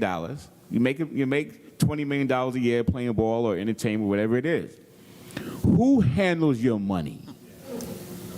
It isn't Yana Woodhouse, Dr. Yana Woodhouse, who's one of the top financial advisors in the country. it probably isn't her. It's somebody that doesn't even look like her, who is telling you to put your money in places that doesn't represent your concerns and your needs. That's the trick. We got to understand the trick. I've been doing this for a long time. I understand how it works. If your financial advisor is not telling you where to put your money, and they don't look like you, and they're going to tell you to put your money in something that does what? Meets their interest in their community. There's no way in hell that I should have a large event and I have 5 million people that I can verify. I got an event right now, I have 1 billion people I can verify will watch this event every year, that I can't get a black-owned company to come and invest in that with me. Sponsor it. Help the community. You got the money, sponsor, help the community. What's going to happen? You're going to get 1 billion more people from the community to come and invest in your business. There's no black-owned bank here in America.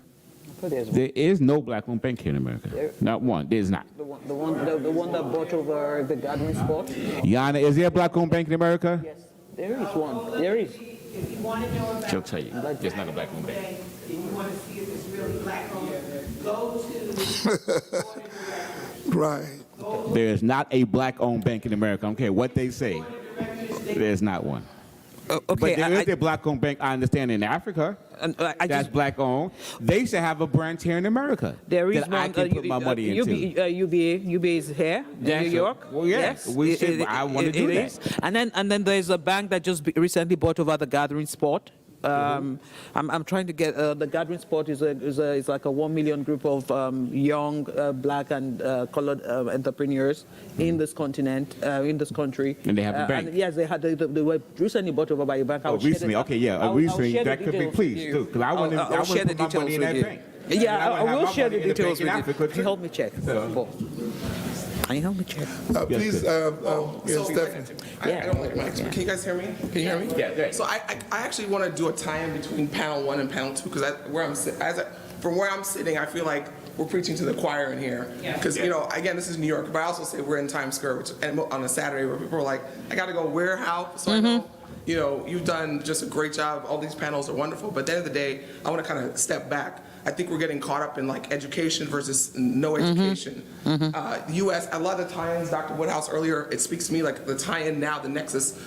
I mean, I've invested in some movies, not millions clearly, but sometimes you have to know who to go to, right? So if somebody comes to me and says, hey, do you have X amount? But if nobody's coming to me, I'm not going to go running after you like, oh, do you need some money? Like, so you don't have to be a millionaire. People think like, oh, Jay-Z, Marcy Projects, oh, learn about Bitcoin. Really? Like, how about basic financial literacy? So I think at some point we're getting caught up in like, how can we, and like my family's from Trinidad, so it's like, how can we even bridge the gap between the Caribbean, Africa and the U.S.? But if we can't even come together within this country, whether it's, African American, Afro-Caribbean, Afro-Latino, biracial, whatever, and we're getting caught up in all these little boxes, it's like, think outside the box.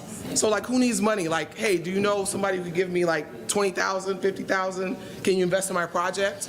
What is your project? Is it viable? So we're getting caught up on like, oh, are you a millionaire? How much money do you have in the bank? Da, da, da. It's like, no, like, can you help me right now? Can we work together? Like, what are the next steps coming out of this? So it's not about whether we have 1,000 people here or we have 100 or whatever. It's like, what are the next steps and how can we, move forward to whatever the goals are? Thank you very much. Thank you. So let me round over. Sorry, yes. Yep. This is former mayor of Chester. Yes. Chester. Yeah. Good afternoon.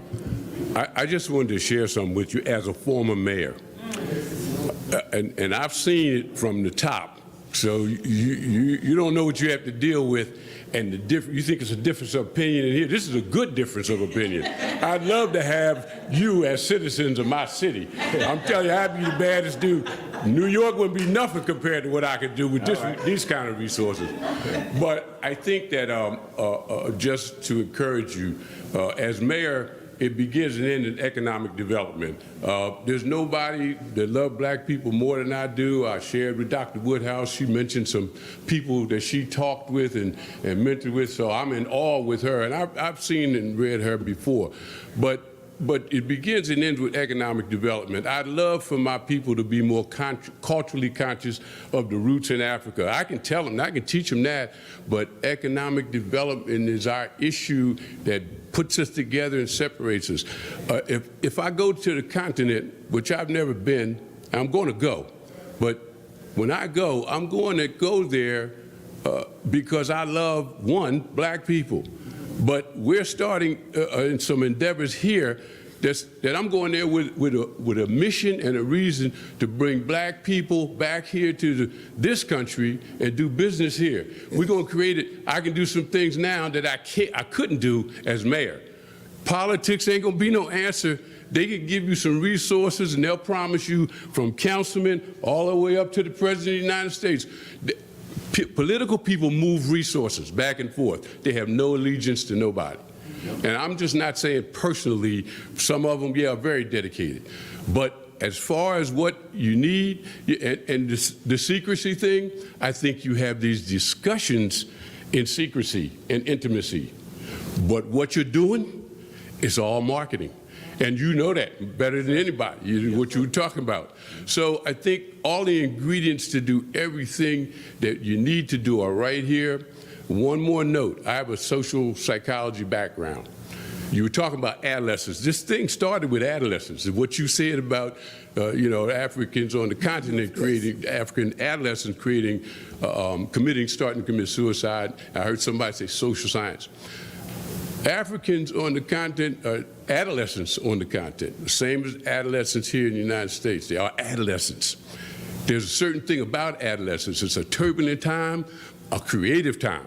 They can do some things that are unimaginable because they have a creative spirit, and biologically and physiologically you're going through a lot of turmoil and turbulence. So yeah, social media is exposing them to some things that they never would think before because there's a value difference. Yes. But it's adolescence. So what we have to do, like we're going to do with our business ventures, is you got to create an incubator around them while they're creative, protect them, help them, because they got to understand where they are and what they're doing and what kind of time they're going through, and help them through that time so they can live to continue to do the kind of things that they need to do. But we need to bring this together. You'll be hearing some more from me and my friend Wally, who's here, about opportunities to have a business incubator. I'm from Downchester, right down below Philadelphia. We're in the corridor between New York, Philadelphia,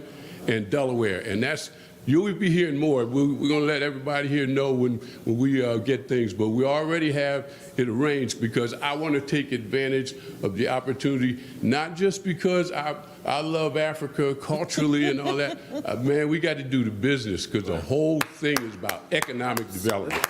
So, right on.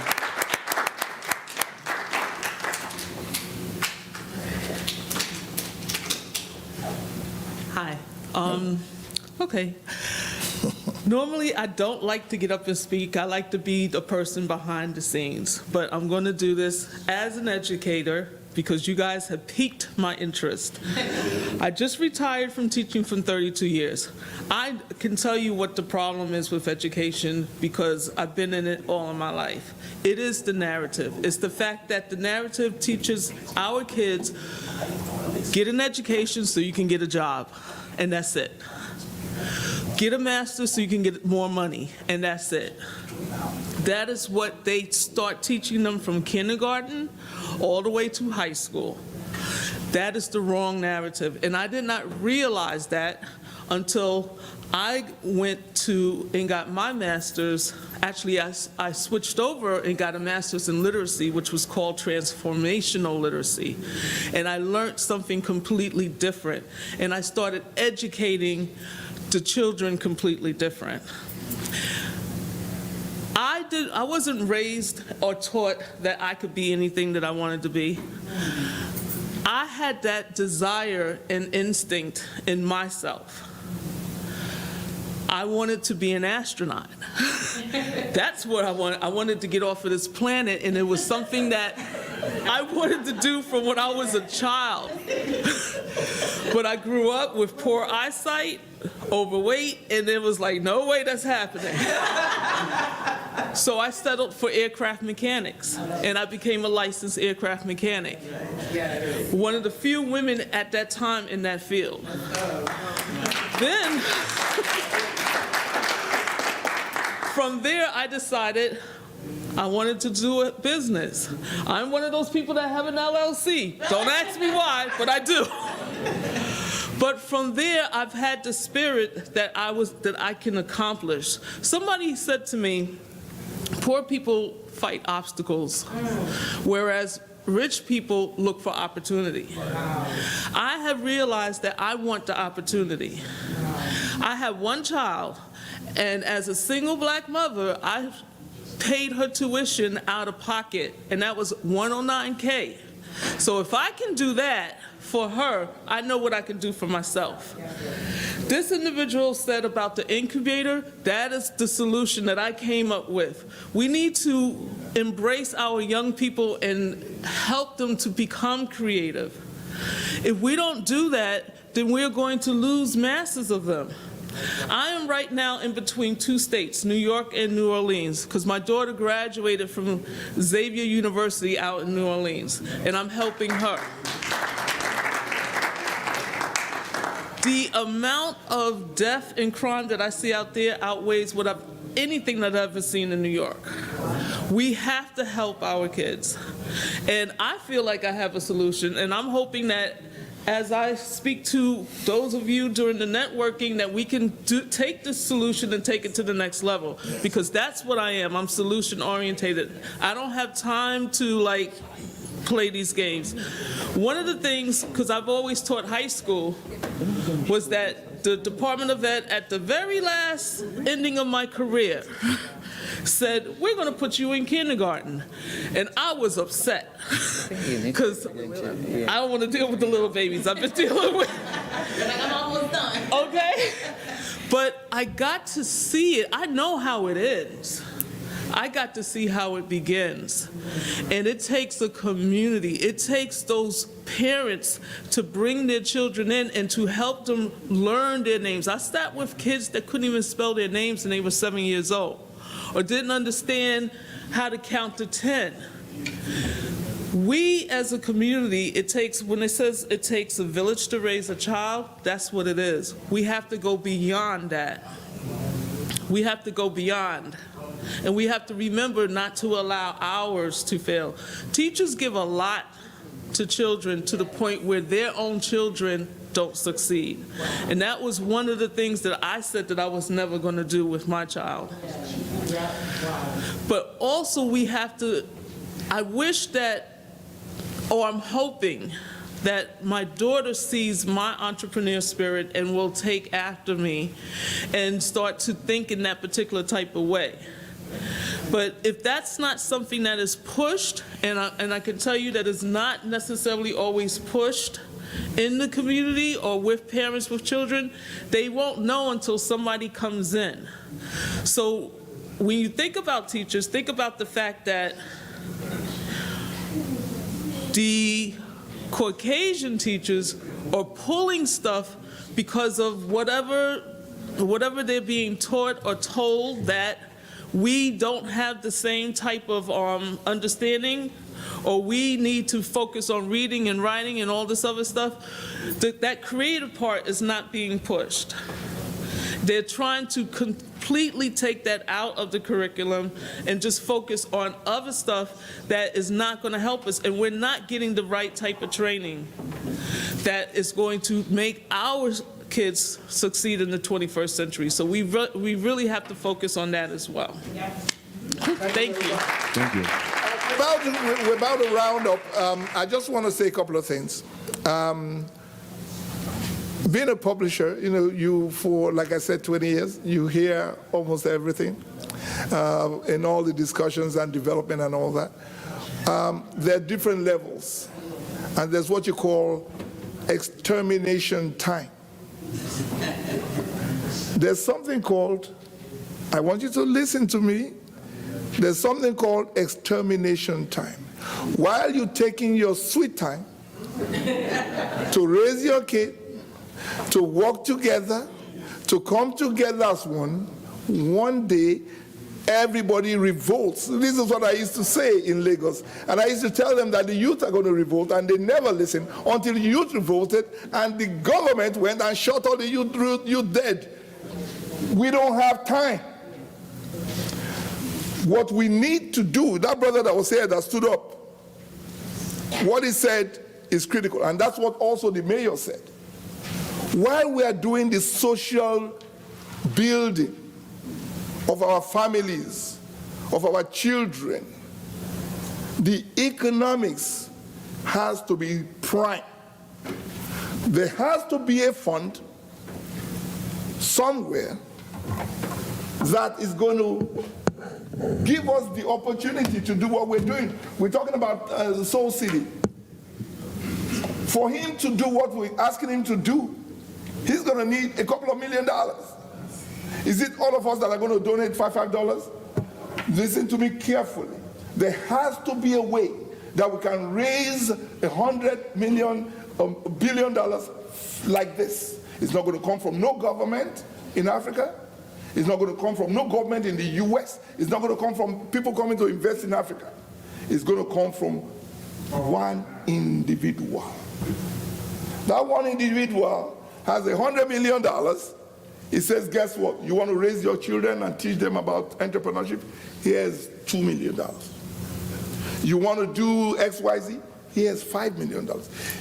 If we do not do that, I give Africa maximum, mark my words, 10 years. We will not be in a room like this talking about Africa. There is no time. We've thought about it, we've checked it, we've done the research, we've worked with the youth, we've worked with Nollywood. There is no time. So what I'm going to show you, hopefully, is a way to make $100 million. Like this. We don't need to donate any money. We don't need to beat ourselves and talk and have meetings like this forever. All we need to do is take advantage what is there. And what is already there, that's already done, that is already unified the black world. The music and the movies. All the young people that are African Americans know Genevieve. My young nephew here, he listens to Nigerian music all the time. And he was born here, he's never been to Africa. The unity is already done. We're not going to wait in a room and everybody comes and start talking. The unity is done with the music. We didn't have to beg no African American to listen to Whiskey. His music was #1 in America, #1. In the summer. Was it Nigerians that made it #1? It was. I will be driving through Harlem and I will hear a brother that looks like somebody who doesn't know where the map of Africa is, and he's playing Wizkid music. And if you stop him and say, "What music is that?" "Hey, that's Wizkid, man." The unity is already done. We're just fighting over it for nothing.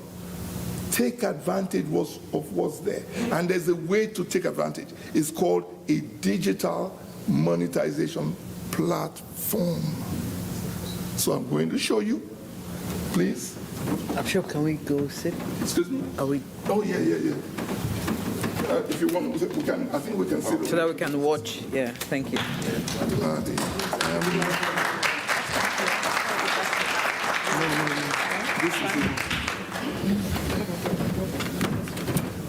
Which one is this? Oh, it's this. Yeah.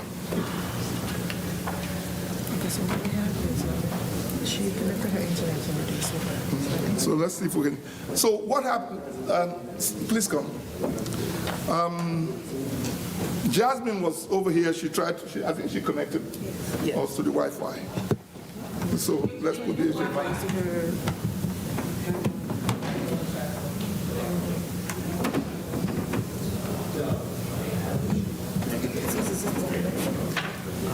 Is it connected to the internet? Okay, yeah. I'm going to change it like I told you. Yeah, change that. So while he's doing that, I'll just explain what it is. A digital monetization platform is like Facebook. It's like WhatsApp. How did Zuckerberg get the whole world to be unified?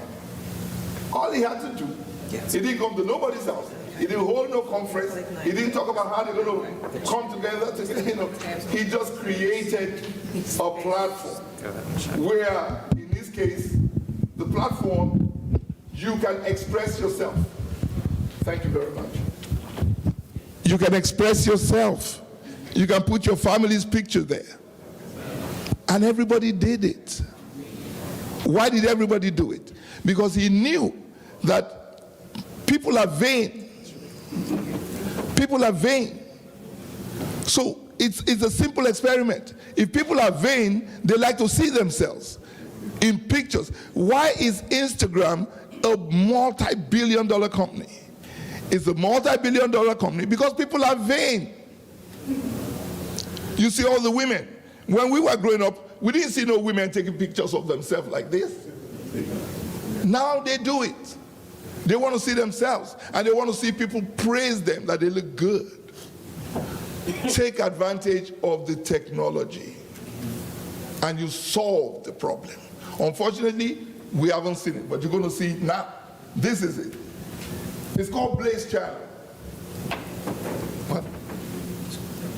Yeah. So everything on Blaze Channel is a platform, just like Facebook and all that. Okay, thank you very much. Thank you. So what is this? You attract the eyeballs and earlobes of everybody. Trust me, eventually it's not going to be African people that are going to be on it. You're going to see Chinese, you're going to see everybody on it. But the advantage is this. When I scroll now, you're going to see that you're going to see this as I'm scrolling, right? Okay, these are the movies on the left, right here. This is if I hit play, it plays, right? I can make it into a larger screen. You can go on your phone and enjoy all African music for free, right? This is Dr. Bello. This is my film. And okay, we hit the escape button. Oh, it's actually music I like. Where can I get African music?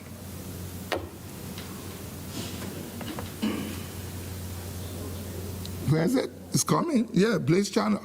You're going to see all the music is there for free. So when you get it for free, who's that? Snoop Dogg with the Nigerians performing. It's free. All you got to do, the greatest effort, you don't have to meet 200 Africans to discuss with them.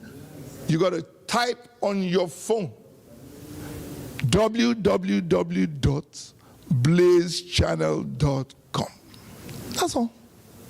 You don't need to say nothing to nobody. You don't need to give anybody no money. Free. Everything on the platform is free. How do we make money? And how do we make $100 million a year? Very simple. I'm sorry, that was Blaze what? Blaze Channel. Yeah, .com. One word. Channel is double N. So we go back up.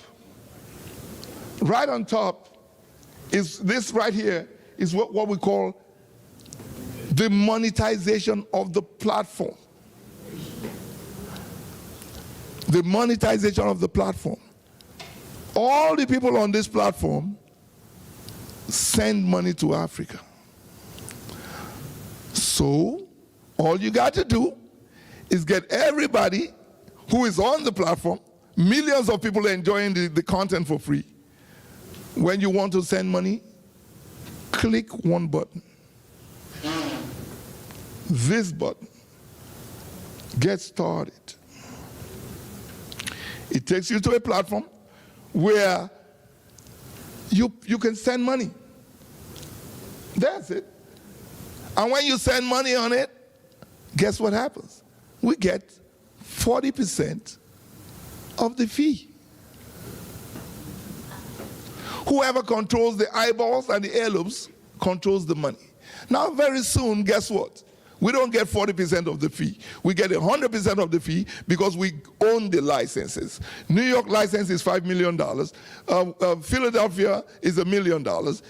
New Jersey is $1 million. Just pay. I don't need to meet 200 African Americans to beg them. They're going to go to Africa themselves when they listen to the music and enjoy the music. Simple. The world is simple now. You don't have to kill yourself. It's extremely simple. It's in your hand, your phone. And then guess what? There's something also called, let's go back to Blaze channel. Good. You see all the top over here? It lights up. We have the blogs. We have Blaze World, which is our own Facebook. And millions of people can communicate just like Facebook. Let's make it a secret. So that's what somebody said. You secret on your phone. You don't have to rent nothing. You go on your phone. Right there is Blaze Business. All the opportunities are there at your fingertips. I want to go do business in Nigeria. You click on this, guess what? It lists everything. Just like now you're looking for anything, you're trying to find out an address, you go to Google. There used to be a time we have to go to about 200 people to ask, do you know where Chester is? Chester? I think you don't know. What about you? Do you know? We used to do that. Now you go on Google, 1 second. It gives you the map right away. Technology has changed everything. Blaze channel, you go on it, enjoy the music, enjoy the movies. You want to go to any part of Africa, there's a place you go there just like Google. You leave the monetization to us. When we monetize and we're Afrocentric, nobody has to beg us before we give money to certain institutions. It's called CSR, Corporate Social Responsibility. Then we can fund the movies, we can fund the music production, we can fund anything. We don't have to beg nobody for nothing because we control the remittances. If we control the remittances, the whole of Africa is sending $50 billion a year back to Africa. If you click on this platform and send through this, guess what? We make $500 million. When we make $500 million a year, what do? We fund everything. We don't have to go beg the World Bank. We don't have to beg nobody. That's why all I'm going to say is it's not as difficult as we think. Some people have done the work. It costs us a lot of money, over $5 million to build this platform. And guess what? It costs us a lot of money developing the industries themselves. Like I told you before, we brought in 50 of the Nollywood people to the US. That's investing in them. We also funded their movies. So when we say, can we have your movies on our platform for free? They say, well, we can't give it to you for free, but we can give it to you for $200 each. So we pay the $200 and we show it for free. Check the technology. It's easy. That unity that you're talking about is already done on the internet. That's it. Thank you very much, ladies and gentlemen.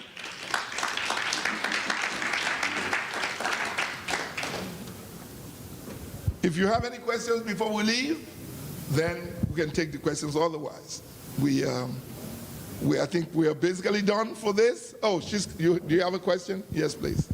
How do you buy shares in it? I don't look at movies, I don't listen to music, I won't buy shares. Well, you're going to be talking to Barrister over here, and there are opportunities for buying shares, and eventually we're going to do an IPO of $1 billion where everybody can now buy shares in it. And before you know what's happening, we're buying shares in our own company that we believe in, and we believe in the way the money is being spent, we can all debate, no, don't give the music industry 10 million, give them 20 million. So, okay, here's 20 million, right?